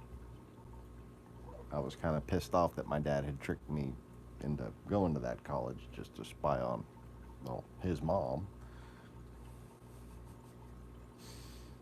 So I didn't react too well to seeing him, and I regret that. He's probably a very nice guy. He always had a good moral compass. Or tried to, anyways. And trying is enough these days.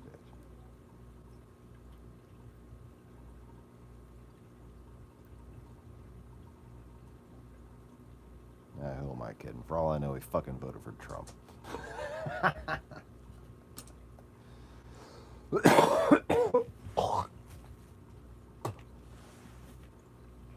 He played baseball and basketball,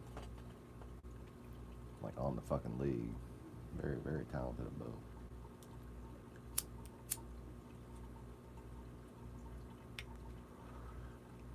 I never actually enjoyed playing baseball. It's not the kind of shit I can be good at because I can't even pay attention to it. How the fuck am I supposed to be good at something when I'm fucking daydreaming about some other shit, you know? What? Oh, there's a ball coming. Okay. What am I supposed to do again? Where? Who am I? Oh yeah, shortstop. Okay. Because I'm tall. Shortstop every fucking time. Oh, look at Sean. You make a good shortstop. Yeah, I get it. Fucking lanky.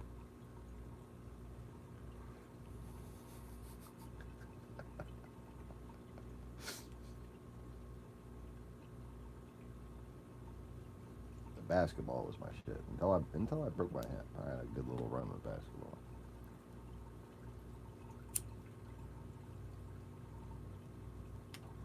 And even then, I'd still play one-on-one with David.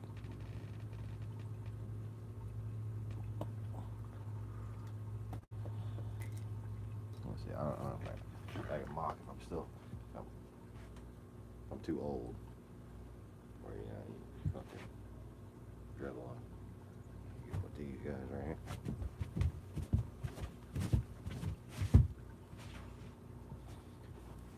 The fact that I can still move my legs like that is kind of comforting.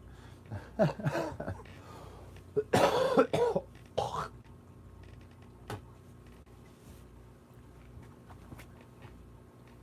then again, I've actually started fucking working out again, so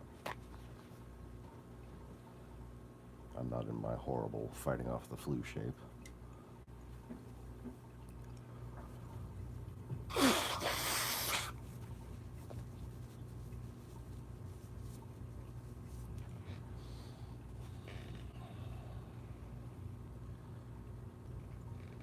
Anyways.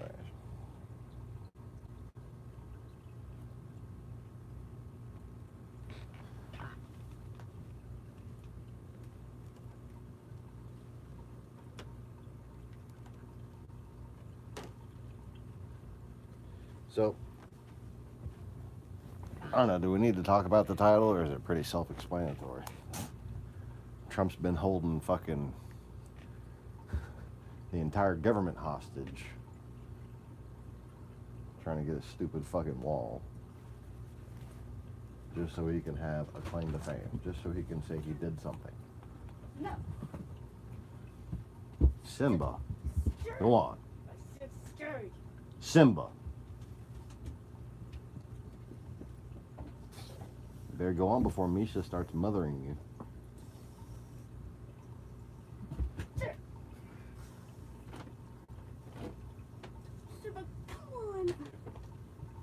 Simba, go on. Go on, Dingo. Outside. Dingo, inside. Dingo, inside. Dingo's on. Dingo, get back inside.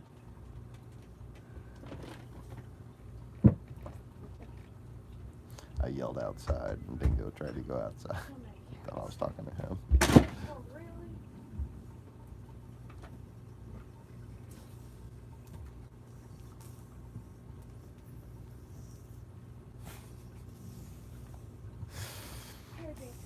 Well, that was exciting.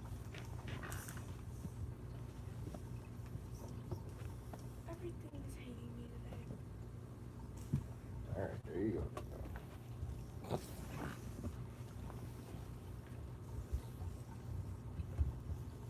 Straight down his blanket for him. Oh, shut up, stomach. I don't believe you.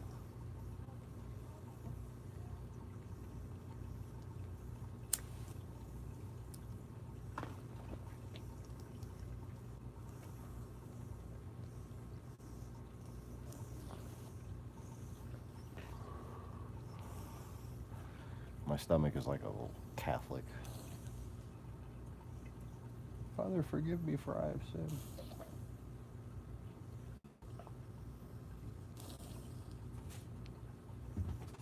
Father, forgive me for I must fart.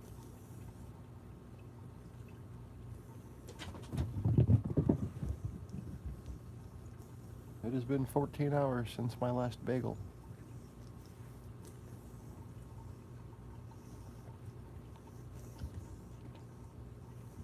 It has been 14 hours since my last confection.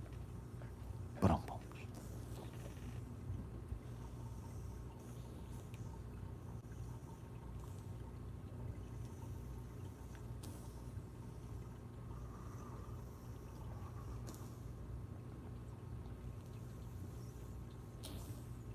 so yeah. Trump now says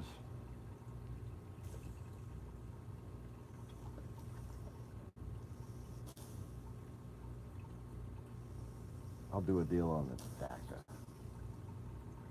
Unspecified. He just says he'll do DACA, basically. The generic.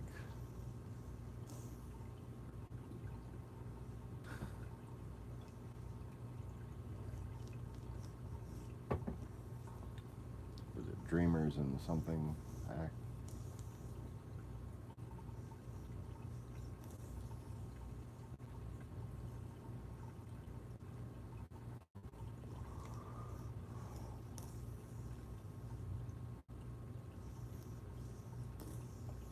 So now it's not like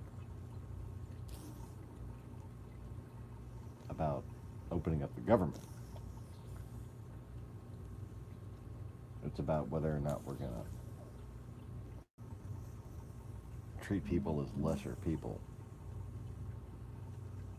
because of where they were born.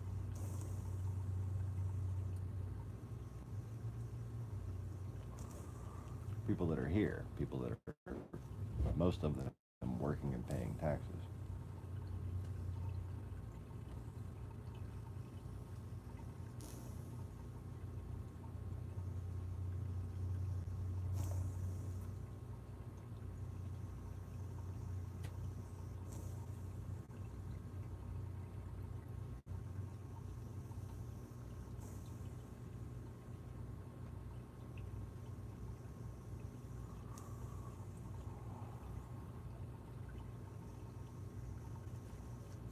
And if some kid's got his college tuition paid and he's putting money into a school, I got no problem with that either.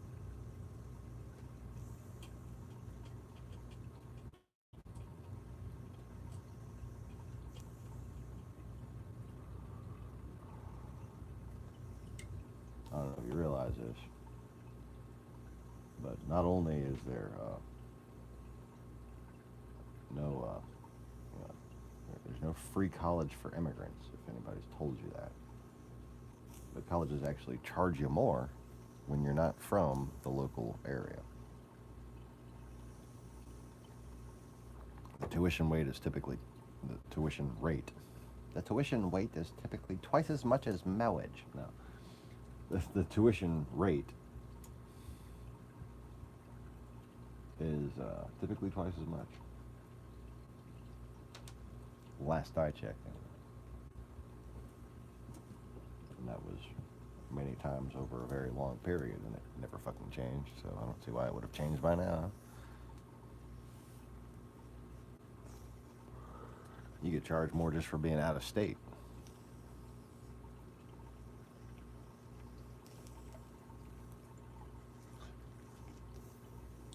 Anyway.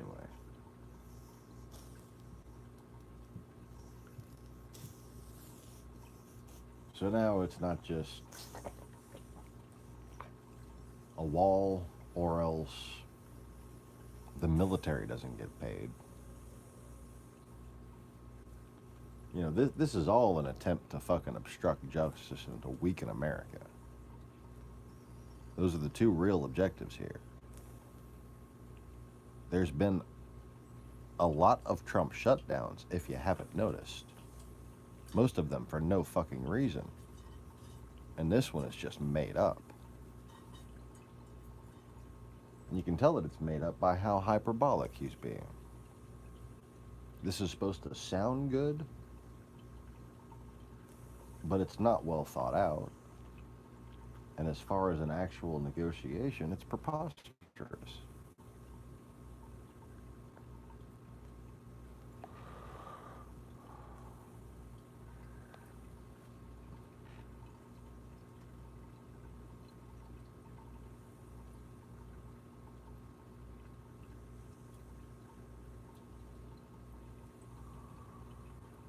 So we've got a wall or else nobody gets paid. And now a wall or else nobody's family gets to become citizens.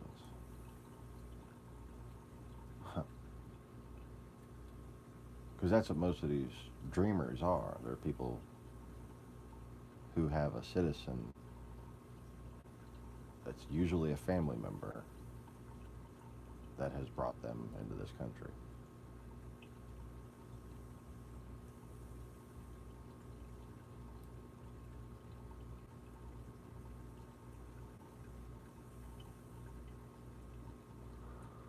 So if you're Irish or Italian or French, if you're English, if you're German, Spanish, Chinese, Japanese, Korean, whatever.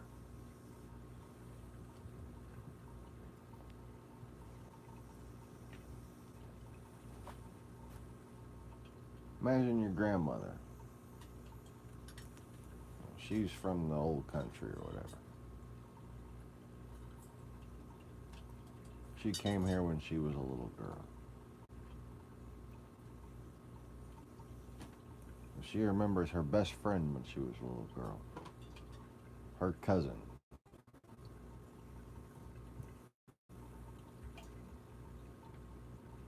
Maria. Betsy. I don't fucking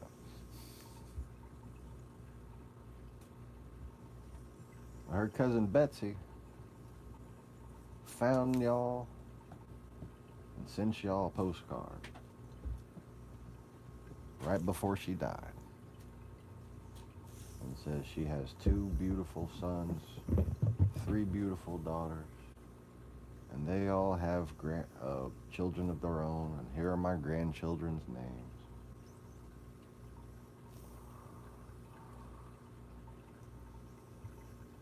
And the whole family has pulled together.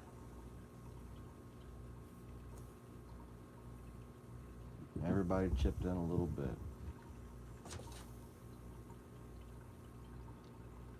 So, little Antoine's made straight A's his whole life. And he's a real good natural speaker. And he's good at mechanics. And he's good at art.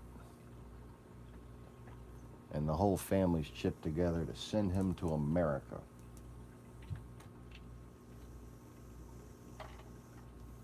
So he can be with his cousins.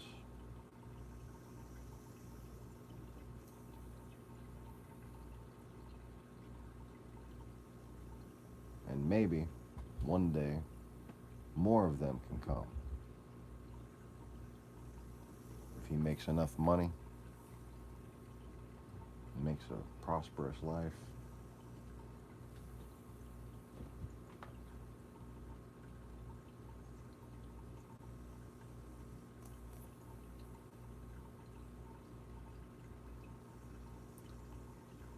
And one day some asshole says, you got to go back unless I can build this wall.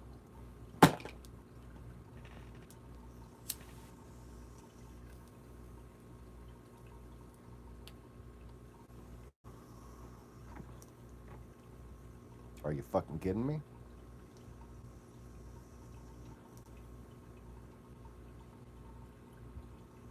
You know, and maybe it's not even that. Maybe it's this fucking area is like taken over by communism and shit. And maybe they send fucking 5 kids. Maybe they send 3 kids. Maybe they can only send 1 kid. Maybe it's an old lady. Maybe it's a young couple and their baby.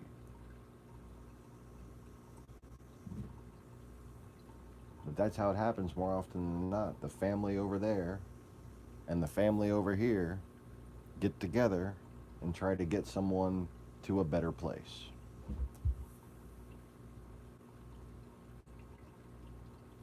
Are we saying we're so arrogant that we're keeping our better place to ourselves now? What the fuck?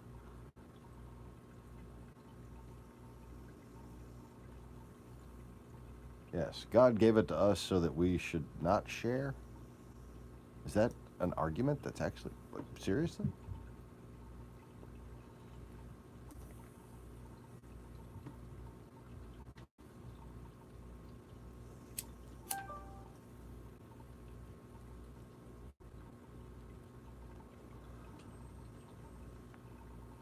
This is a land of refugees and has been for 2,000 years.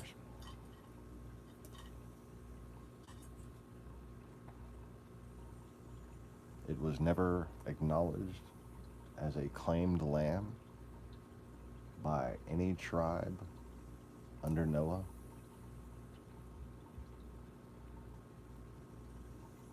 And Noah, yes, Noah is the technical owner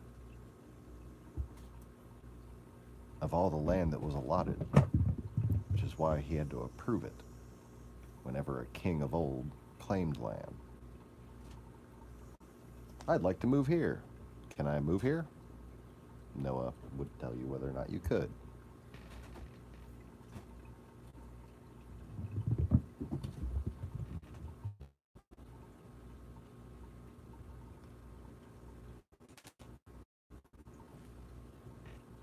But that did not include the Americas, or Australia for that matter.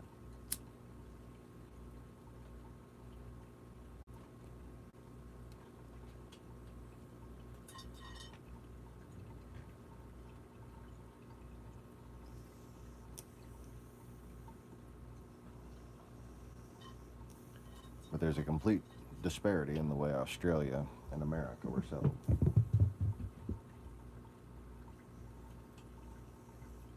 And at no point did Australia become an open haven.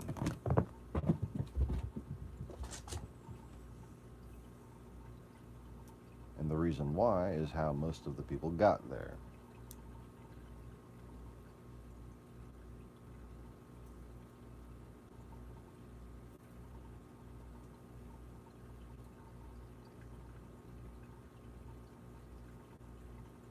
So if, say, for instance, if 100 years ago, the African slaves in America were given a territory, like the size of a state, okay,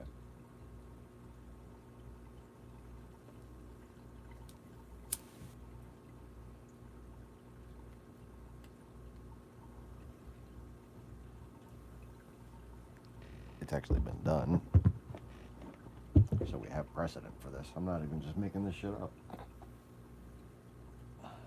They weren't given states here, they were given states elsewhere, in the Caribbean and in Africa.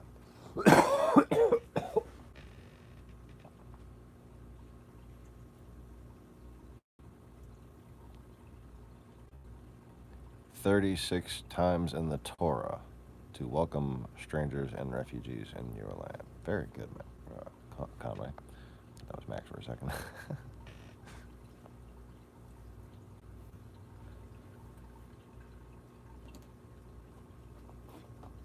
See, that's just the kind of Jeopardy memory shit that I'm not good at. want to feel really good about yourself? Play some Trivial Pursuit with me. You want to feel really bad about yourself? Play chess. Anyway.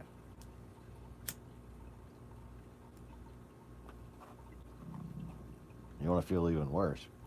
Play chess with me while I'm drunk. Like, how is he even trying to pay attention to this? I'm not. I'm using the force. Oh, look, checkmate. Bong.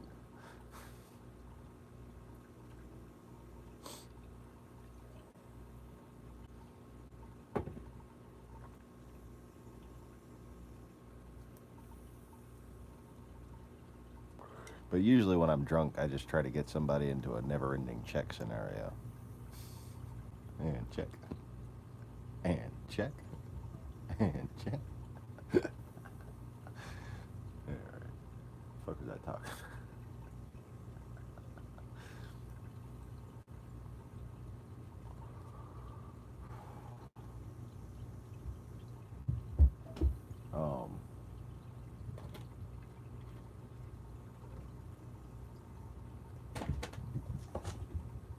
So back to the analogy.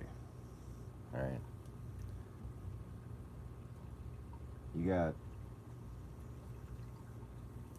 a place that former slaves are, basically. Okay? Pick them as being African slaves. What did we do when we settled African slaves in other places? What would we do if we had an island and we said all of our slaves can go there if they want to?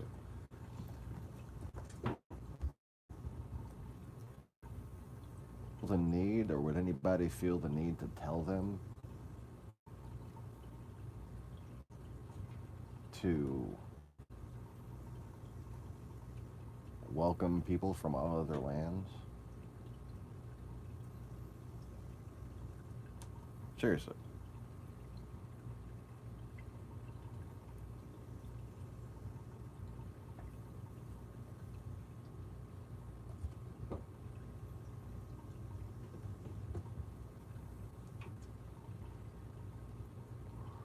Like, frankly, like the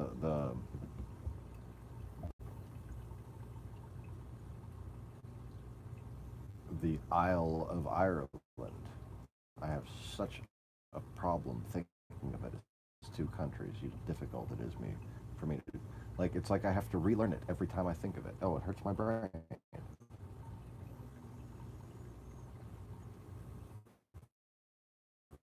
South, north is British, right? Fuck.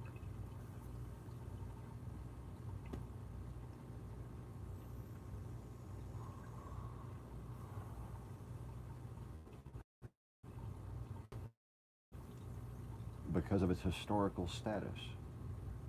Because slaves were taken from it.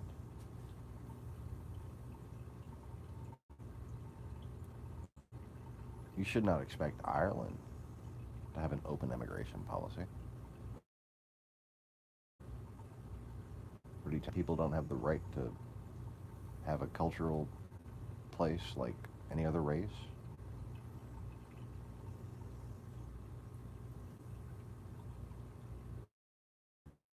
I'm not the issue. That is the only reason why Australia and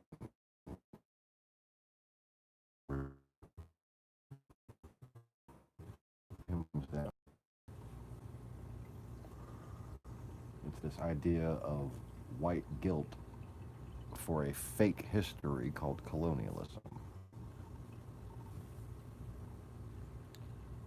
How many Australia?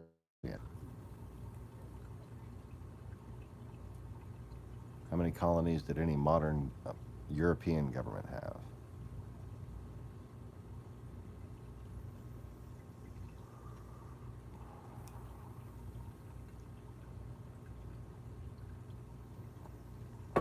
But when it comes down to it,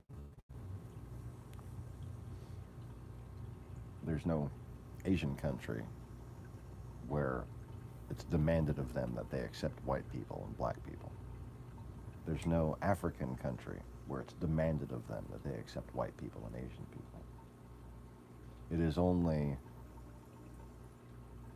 white countries somehow. They get labeled as white countries. And because they're labeled as white countries, it's demanded of them that they be less white.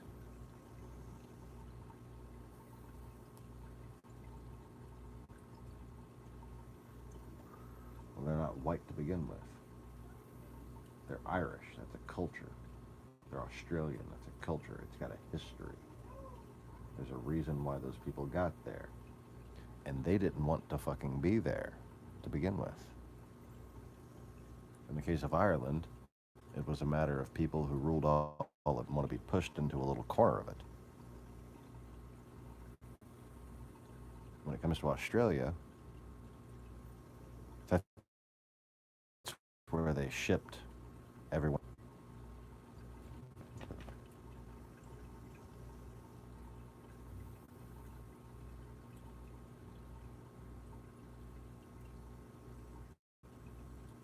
And that's how you got Georgian England.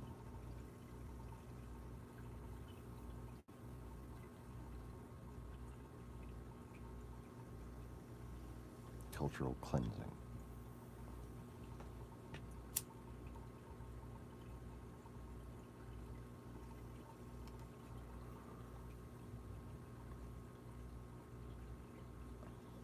Convicts. Yes. Criminals?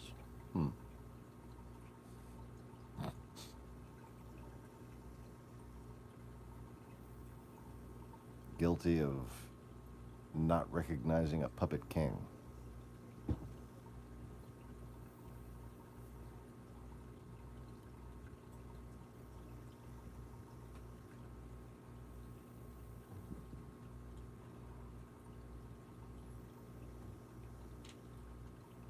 He who paid the piper.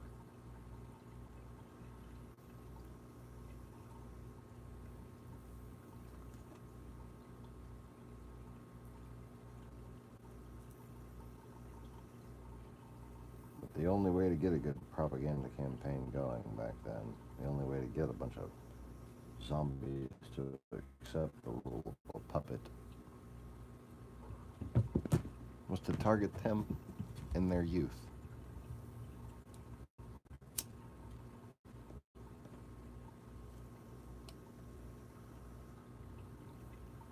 Get them singing little mantras.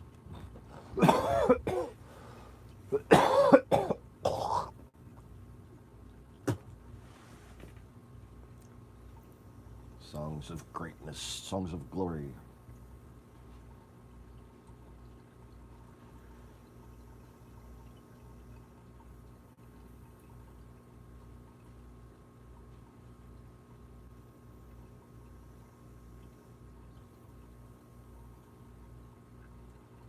Songs of heroes, glint and hoary.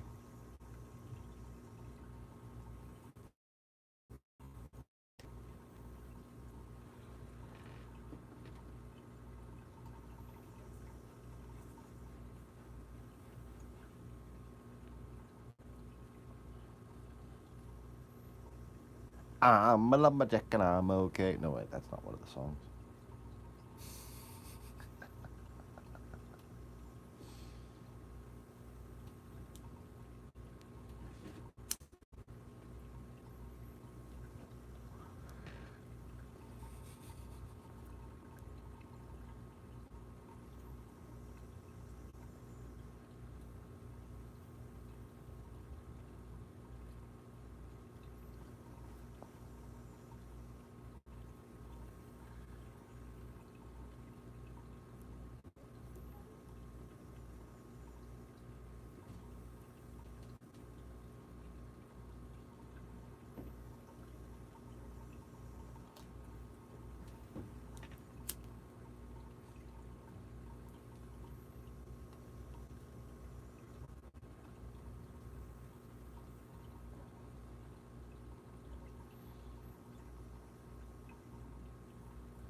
Anyway.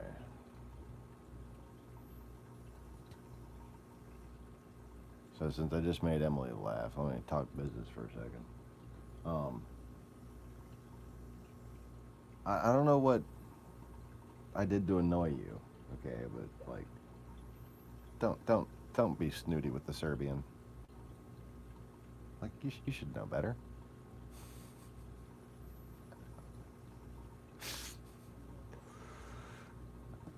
I still haven't had the meeting, like the big meeting that I've been waiting for. Didn't manage to accomplish it all week long because most of those weeks were most of the days this week were just off days.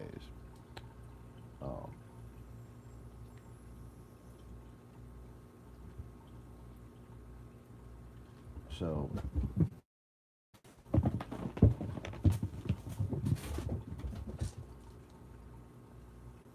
the deal is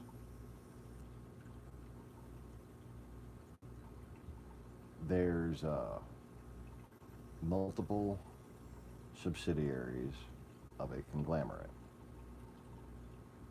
And the best thing to do would be for Tim to come down here and really take a look at exactly what y'all want to get into on the construction side of things.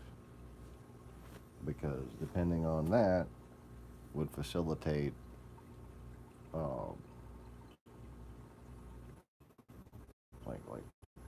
so that would facilitate the decision of which of the subsidiaries, because at this point what I need is not money, it's actually team leaders.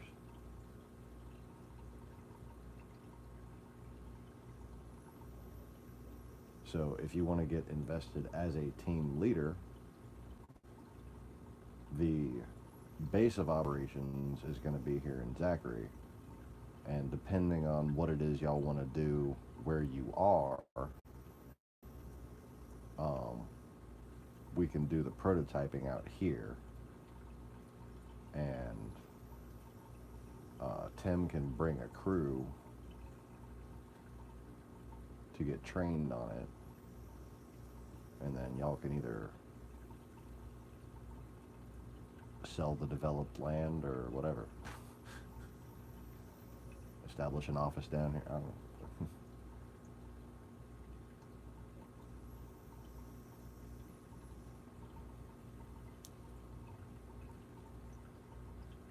But that's generically, that's the best scenario I can offer at this point.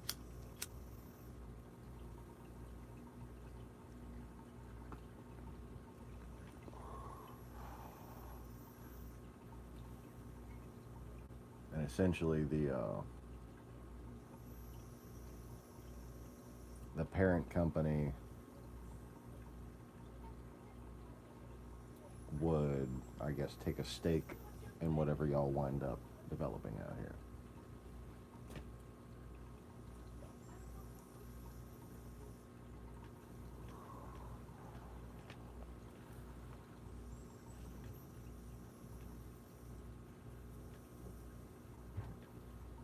And then, of course, as a matter of,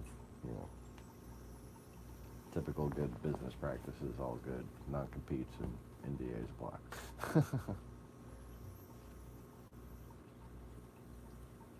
I've been signing non-compete agreements my whole damn life. I'm not about to let anybody else get away without signing one.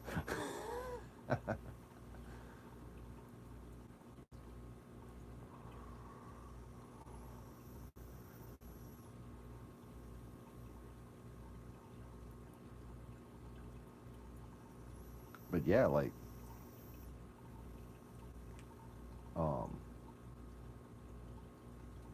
I can work this out to where the big money investors will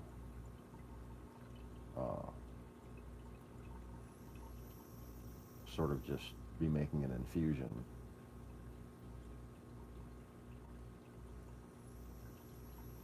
And that'll provide the people.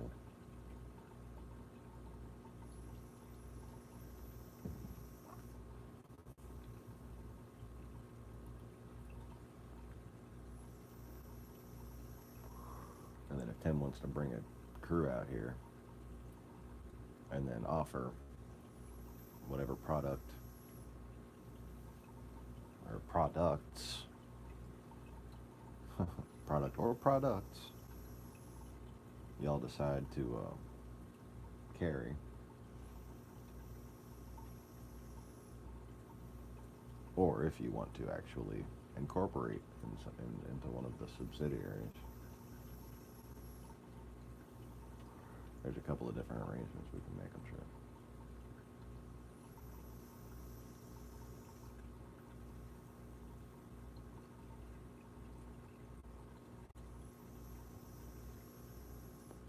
But if I have a proper grasp of what y'all are doing out there as far as trying to build beachfront properties on shit that nobody wants to build on anymore, which is an ideal use of my designs, I can't just do a non-named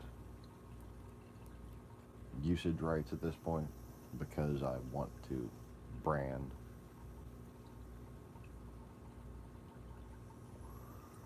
But there's a few different subsidiaries that are going to be licensed, and what we could do is basically set y'all up with a branch of one of those subsidiaries that are licensed to make those buildings.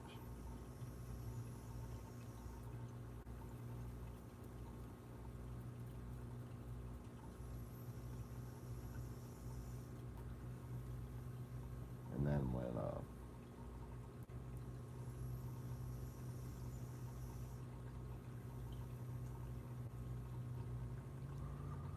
when the big real estate company comes in, there will be a pre-designated percentage of everything that they're going to have, just like there's a pre-designated percentage of everything that I get. But as far as the subsidiary,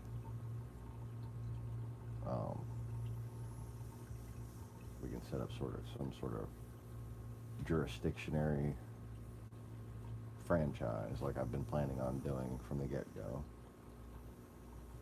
I'm just saying some sort of, because I don't know what y'all are gonna want to specialize in. There's a few different things to choose from.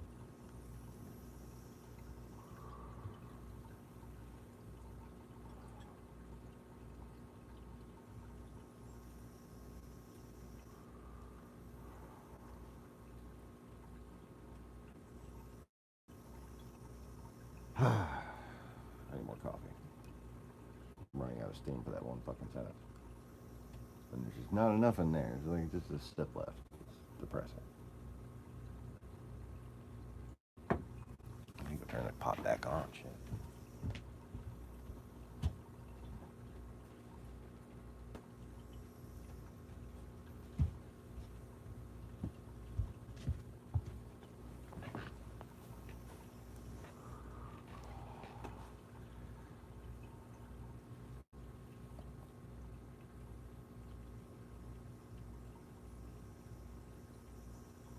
But I think we can work something out as far as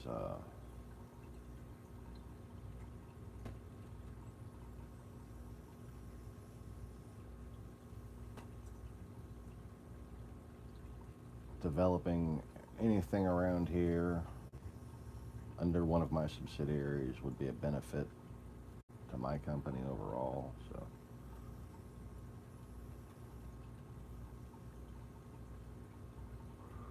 I need to see, like,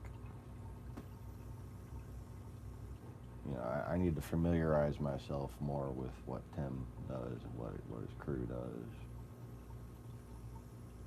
Kind of actual work.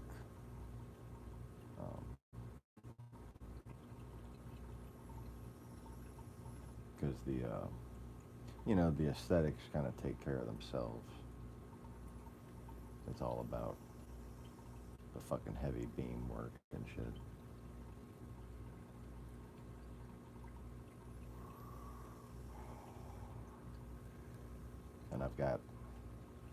I've got pretty specific valuations for each individual project and for the conglomerate at this point. So, you know, it's a lot to be negotiated.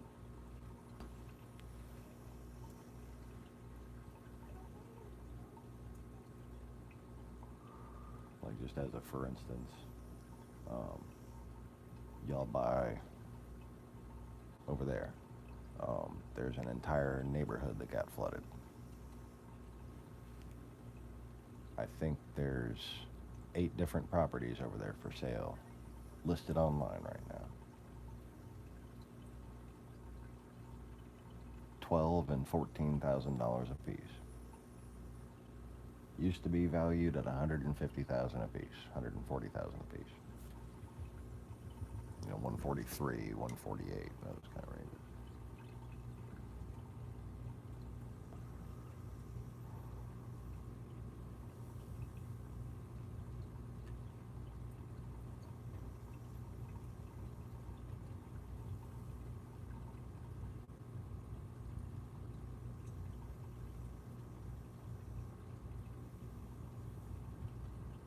The sooner we start the process of legitimizing and basically, you know, not legitimizing as far as here it goes, it works, but as far as here's the paperwork that certifies this is what works and this doesn't. The sooner we start that process, the more I'm willing to negotiate y'all's piece of the pie.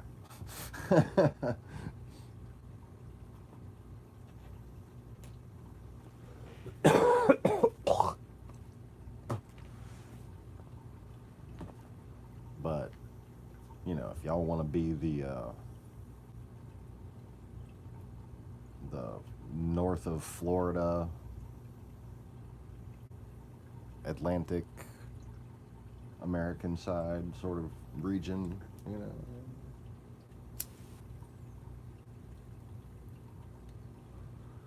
Depending on whether it's commercial structures, vacation structures, residential structures, or productive structures, there's just a different company for all of them.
Slightly better view of the fish tanks. That's slightly better. Did I miss any chats while I was staring at the fish tanks? Babbling about the busyness? Yeah.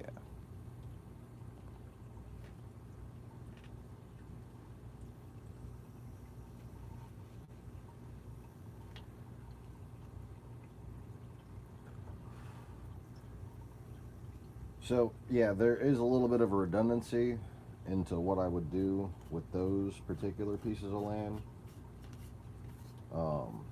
If you want to just do simple cut and dry residential shit.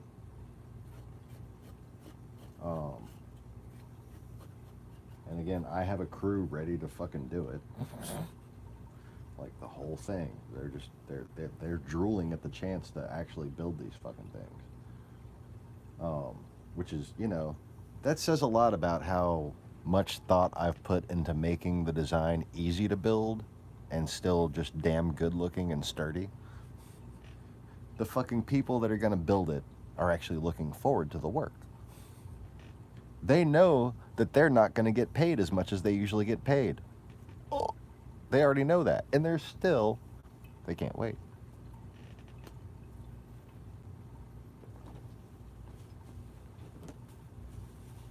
But anyways, I was just kind of getting emotional about that for a second, but that wasn't the point of what I was trying to say. There's a little bit of redundancy built into the specific plan for that type of area, not just that area, and that is, there's this delay process of kind of mediocrity meets success, all right? And what I mean by that is the permitting thing. And, I can explain I can explain that more in detail in person as far as how we're going to incentivize insurance companies to like us.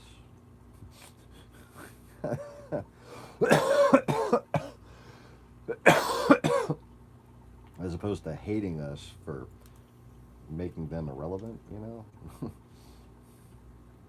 Anyway. But also that's going to make remodelers and carpenters and people like us too. And that's another thing. I like to keep my people working, And I'll explain how I accomplish that in person. But the thing is, and what the whole reason I want to get whoever I can, as soon as I can, on this shit has started, and to get some actual physical examples up as, something that city council people can come and see, and, inspectors and all that good shit. And establish what flood-proof actually is, okay? Because right now there's no sort of classification, there's no certification, right? There's nothing on paper for that. The contingency for that area comes in with the initial height of the structures.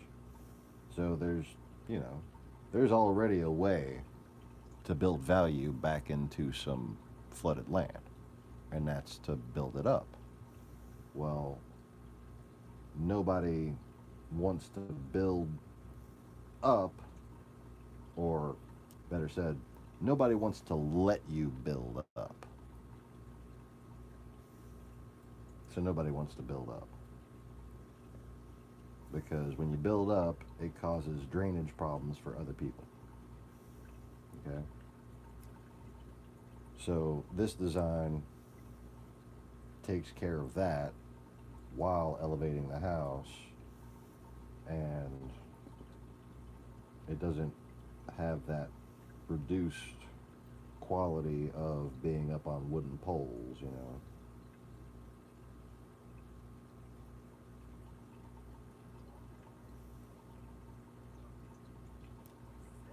And of course, we can also offer attached or unattached floating garages, or raised platform, non-displacing, that also float, Like, first and foremost, they're raised up. So boom, the value's back before the permit's taken care of. And that costs negligibly more money than just having it, the standard 3 bricks up, basically. At an economy level, And more flood-prone areas, the more luxurious you want to make it, the higher you want to make it. You know, to a point. You don't want to have people fucking training like Rocky up and down their front steps. Adrian, I'm gonna make it one more time for you. No, you don't need all that.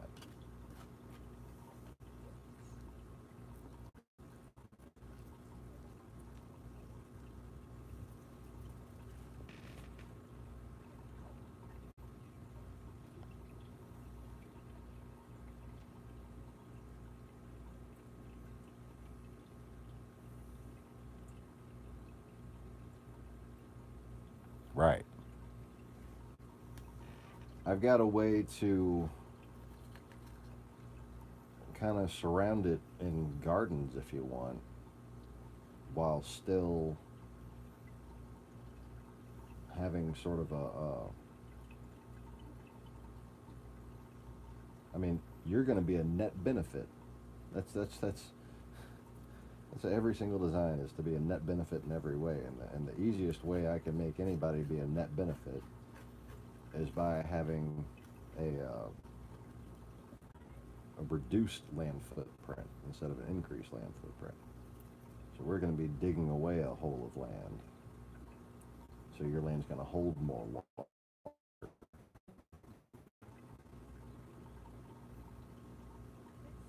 But not where you walk. Not where you look.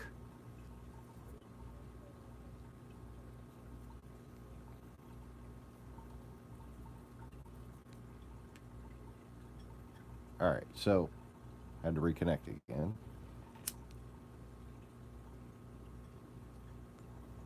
But what I was saying is, instead of having a big water full of sloshy shit,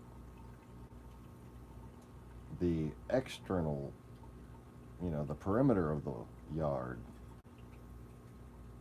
is left alone.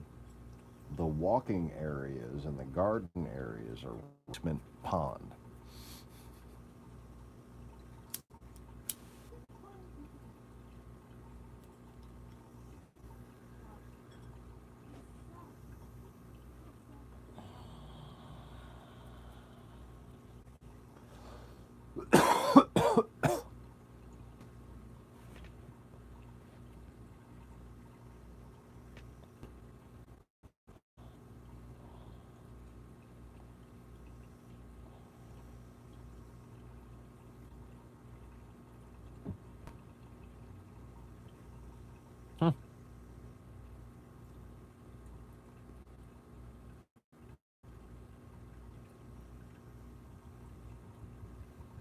Yeah, that's a good idea. Reflecting pools.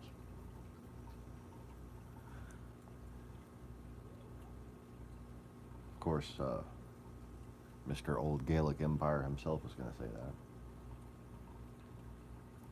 Because we used to use that for stone buildings.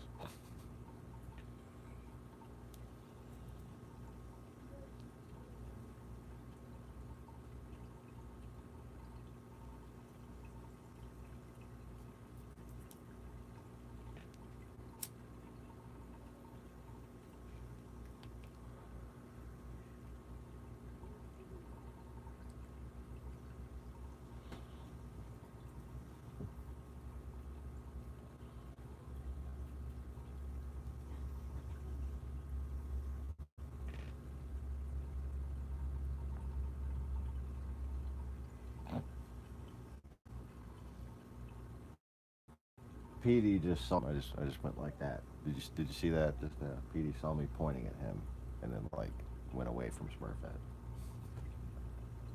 Yeah, no, I mean me fuss at you, Petey.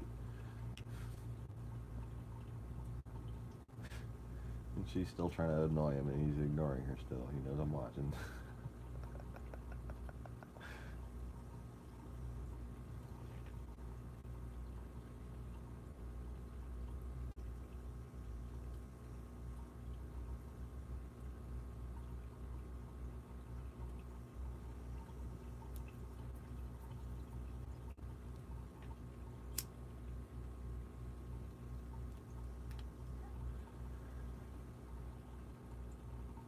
He is like fucking doubled in size, man.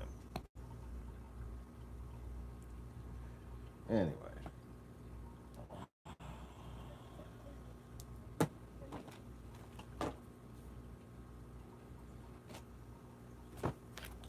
So, I did projections just to come up with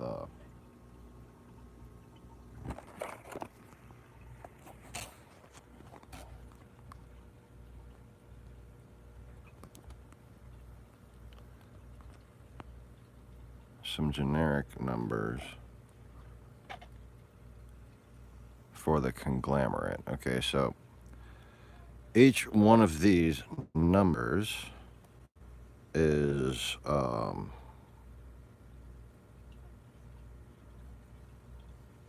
here at the bottom. Each one of these is either a building. Let's see, I'll just go through. 0 is the land purchase. On the left we have times $100,000. Okay.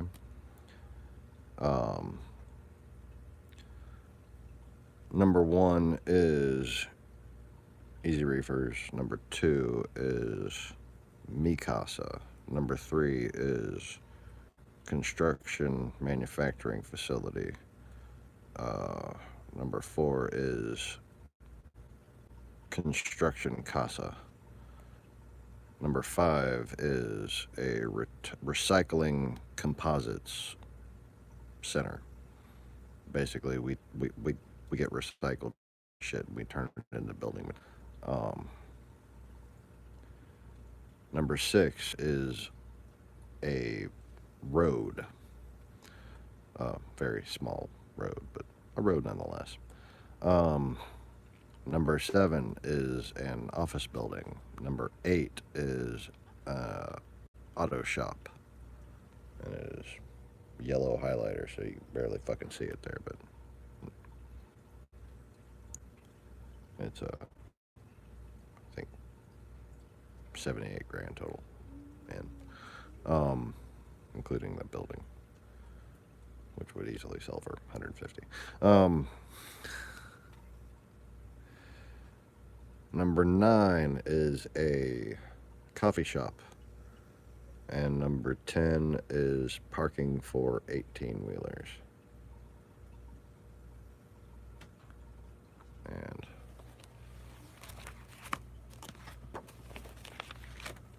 let's see here.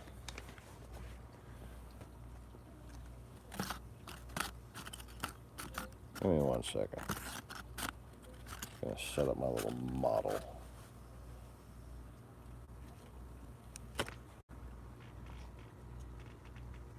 Because it's adorable.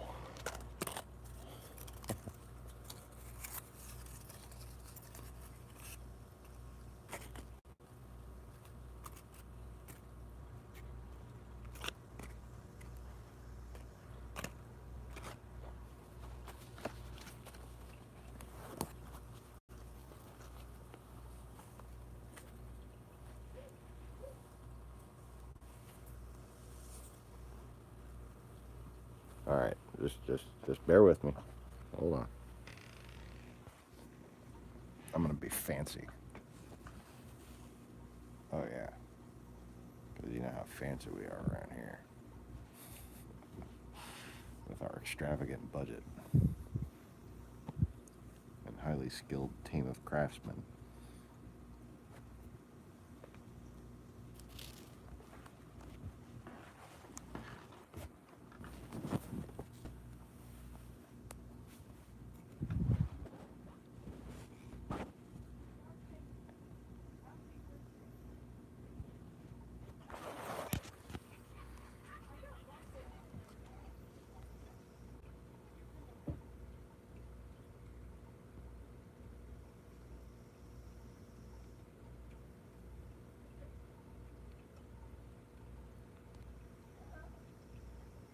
Composting, very good. Although composting is something that's done a great deal around here. So the farmers are right into that.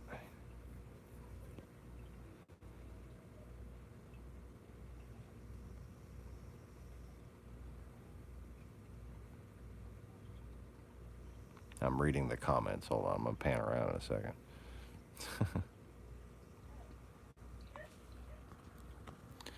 Alright, so this is the cross street. This is the main street.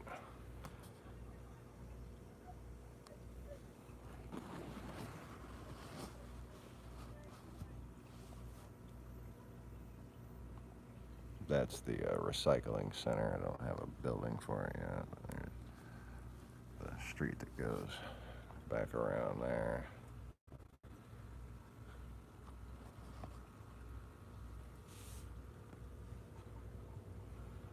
This is a 55-mile-an-hour street.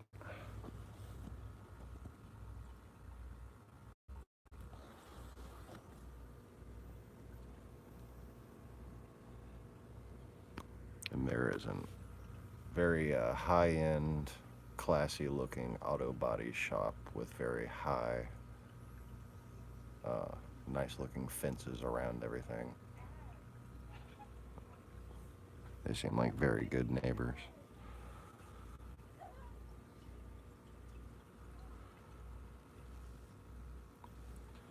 And that is 7 stories with that little box room right there.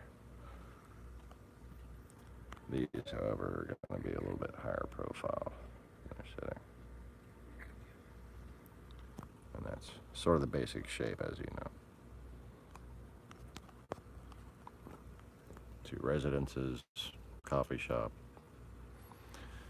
Coffee shop is going to serve lunch type stuff and is going to be built after this starts to get populated, so it's going to basically already have its own clientele waiting for it.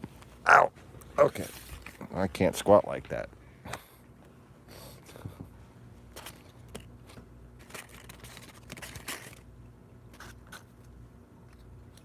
Anyways.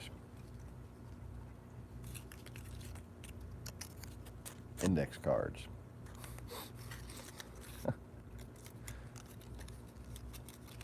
Because we spare no expense, you know.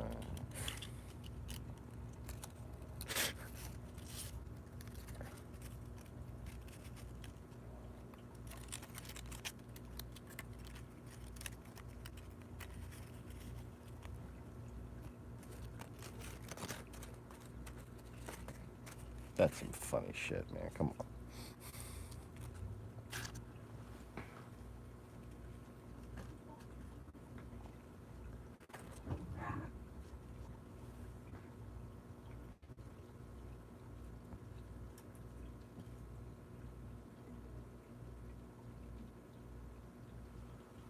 Oh, that was just a lot of work for a mediocre presentation.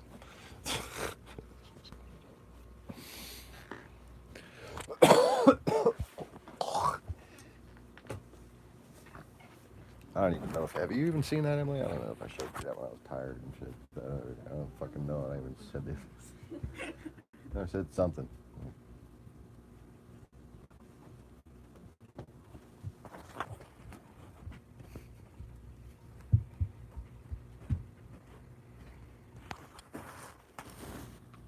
Anyway. What the fuck is a cigarette pack?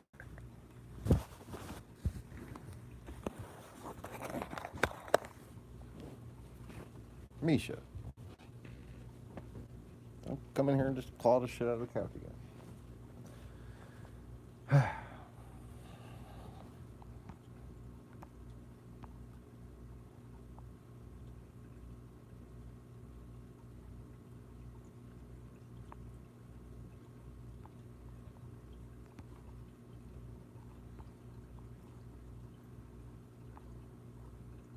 You don't think so, what?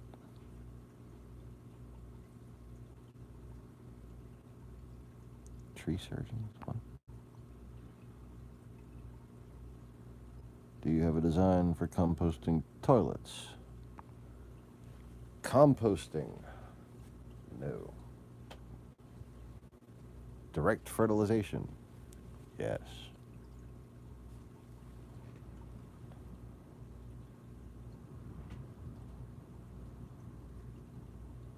We're not gonna like make people go through anything abnormal. No manual labor, no additional tasks, nothing. You flush the toilet, it fertilizes your garden. It also waters your garden. Poo-poo water. But it's not that simple. It actually, it's going to break it down to ammonia and then nitrite and nitrate first.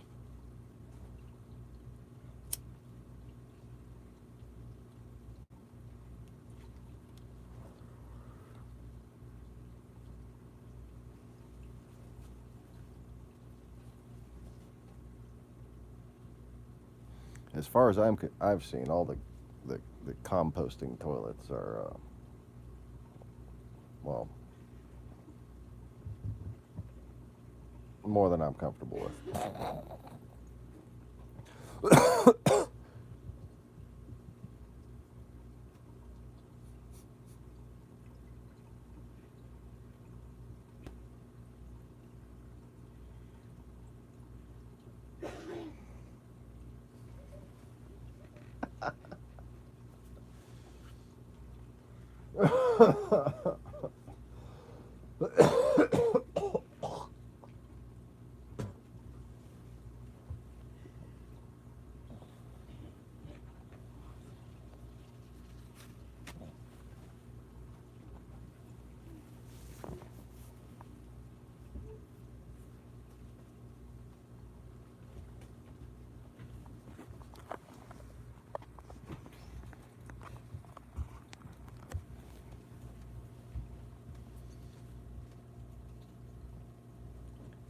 Yeah, I really like pine mulch personally.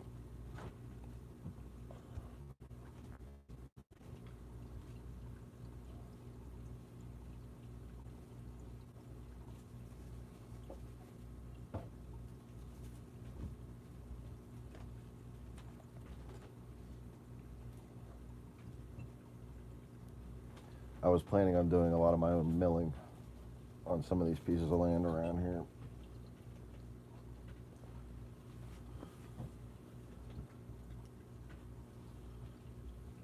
Being selective about, you know, scrub trees, middle-aged trees, and being careful not to either old or with potential.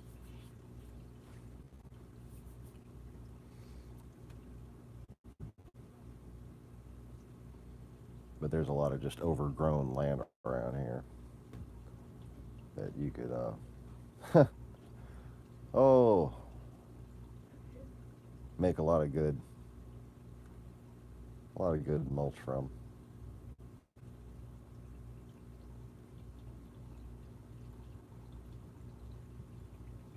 And if you,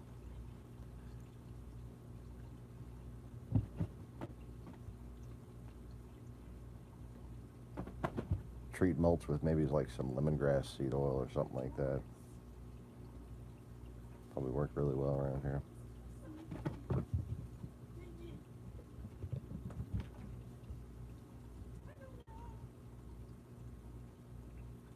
Yeah, we could chip up our own wood.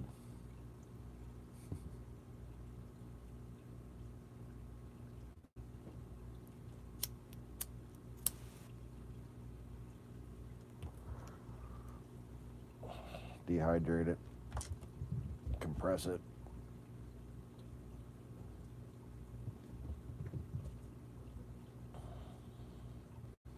No, dehydrate it, spray it, then compress it.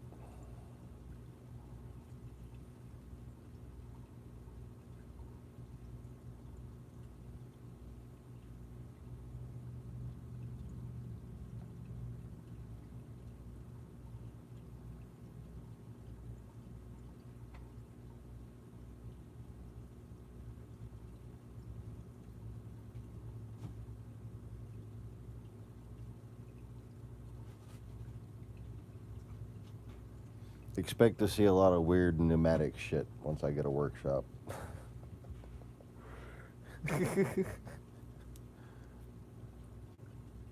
It's gonna be like the ghost of Chitty Chitty Bang Bang possessed a house. A pyramid. A wooden pyramid.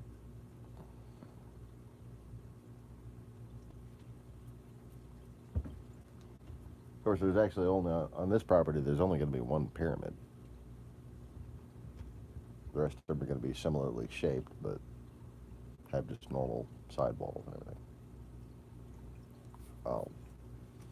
The mechanics shop, I'm considering making 2 angled walls and 2 vertical walls because, well, garage doors are kind of hard to put on an angled wall. It can be done. It's just not everybody wants to look like they have the bat cave, you know.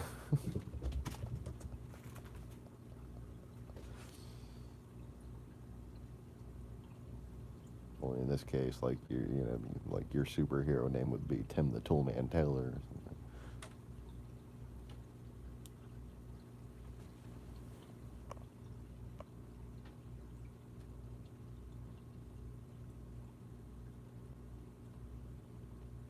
"70-year-old Vietnam War vet walks with a cane, has best garden you ever seen." I believe that.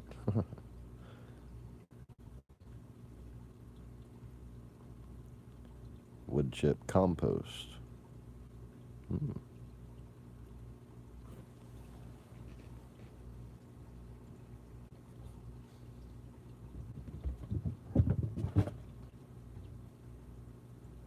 See, like Conway, I'm gonna wind up flying out here and like having fucking a lawyer like prearrange his visa for him and shit.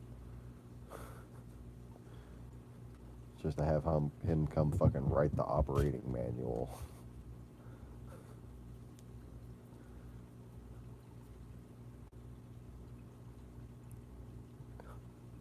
Oh yeah, chicken shit.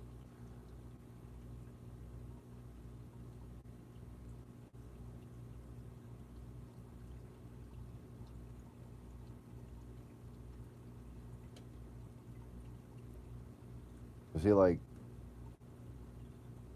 I love that you're going to college right now because team building is about more than actually finding the people with the skills. It's about finding people who can represent those skills for the company. And, having shit on paper is how that's conveyed, you know?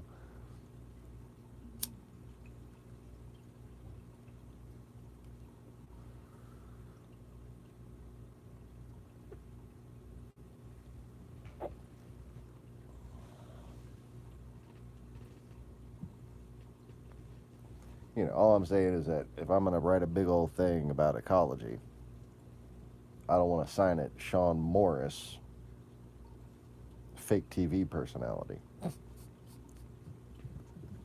I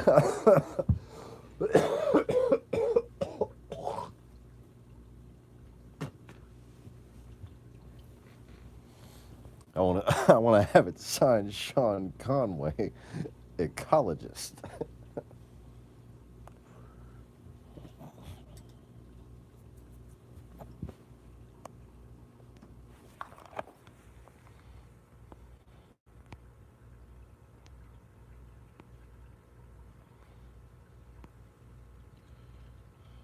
Jumpers? Are you watching the earlier part of the broadcast, Maximo, or did that just show up from earlier? What the hell? We were talking about jumpers and little toggle switches and shit. Overclocking motherboards.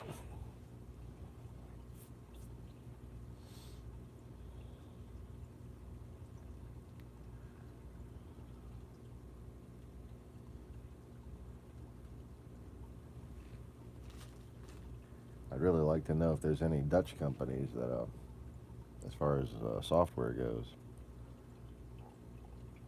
and just electronics in general,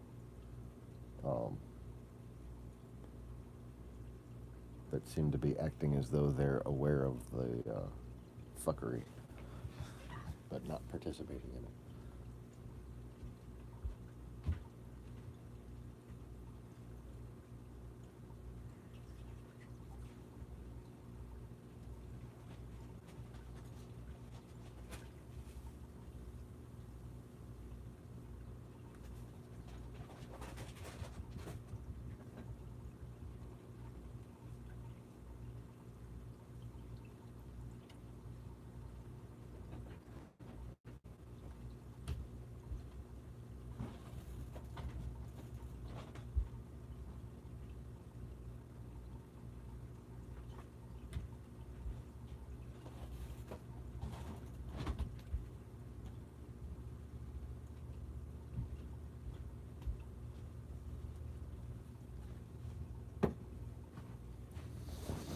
All right, so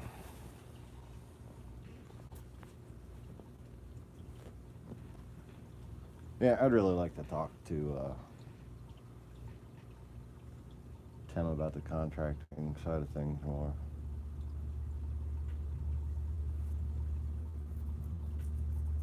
Because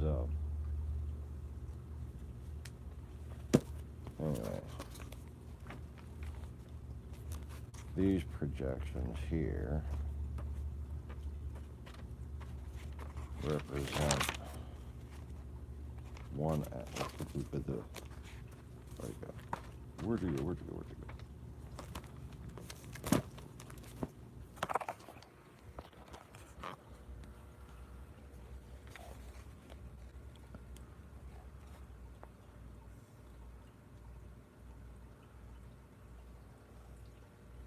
They represent a staggered growth period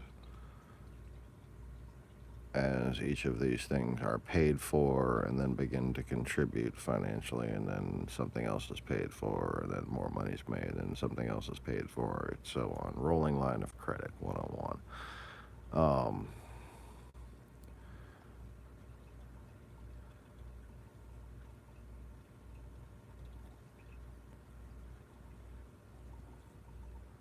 Open and honest conglomeratization, basically, between the companies and among the investors or invested bodies. And then the black line is the overall stagnant and active. So basically, this is your optimistic number, and this is your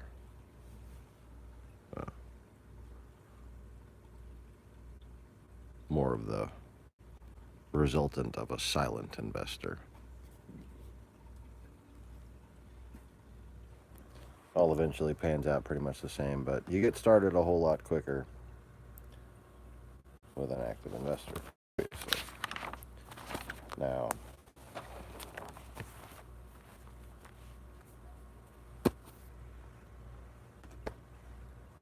as far as the tech thing goes,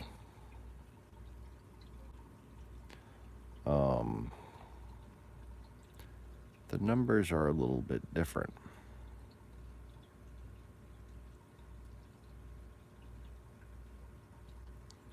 And a lot more predictable.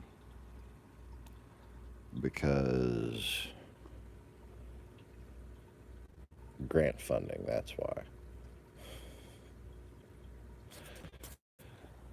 What I was talking about earlier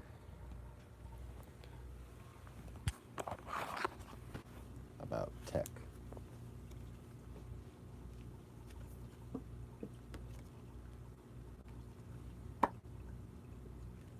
Is that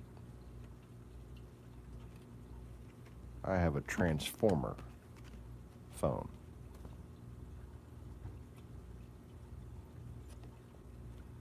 And it does automotive shit, military shit, medical triage shit, surgery, dialysis.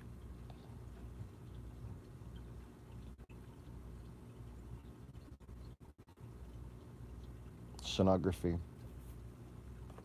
EKG, EEG.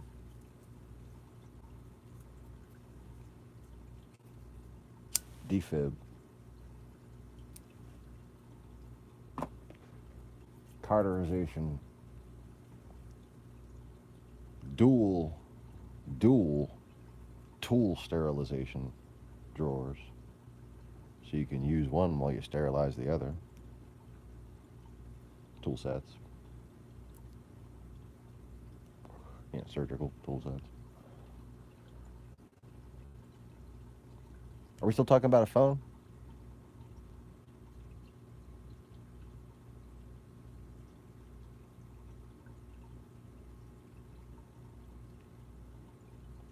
What do you think I'm capable of designing? Why is the light flickering right now? I'm confused. Oh wait, that's the sun that's flickering right now.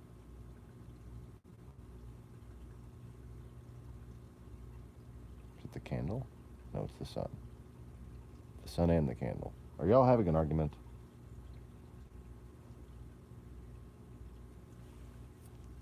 That was the idea. Yes, I have invented the tricorder, in a matter of speaking. Only, yes, those who know the difference between a tricorder and a standard tricorder would definitely appreciate this shit. Because it's, oh, it varies by job. It varies all you need. It's a transformer.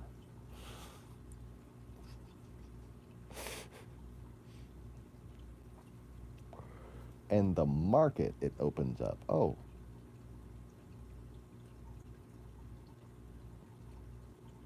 You know it's a good business plan when it starts seeming more like an economic stimulus.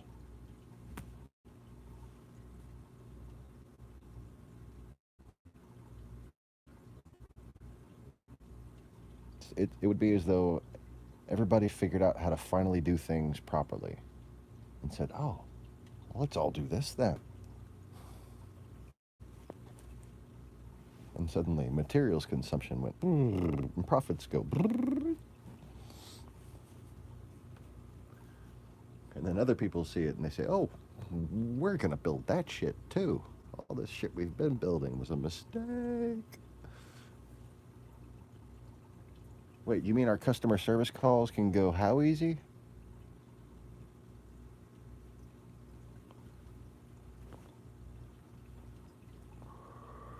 Did I mention I ran a computer shop when I was 17?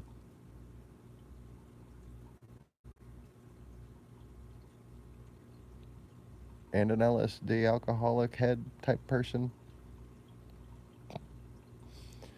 Went to raves and Rocky Horror and high school. All at the same time. I'm talking about burning the candle at both ends. I had like a crucifix shaped candle and I was just like dousing it in gasoline.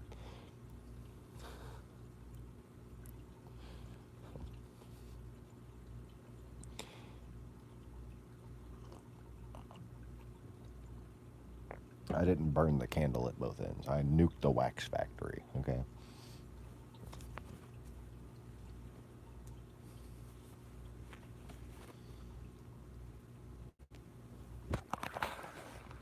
But since the Merface is awake, I'm going to go ahead and end the broadcast here.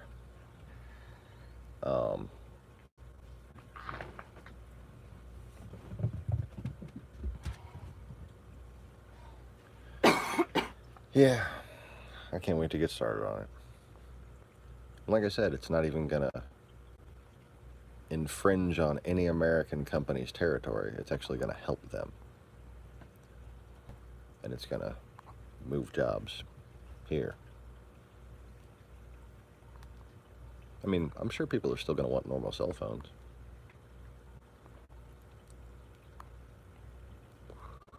But, you know, even if I have to start this at $10,000 a pop, it will sell. And if I do start it at $10,000 a pop before, you know, I can reduce the price, what I'll do is like have like a subscription service for the first buyers where they qualify to receive any of the, or up to 7 mods, upgrades, you know.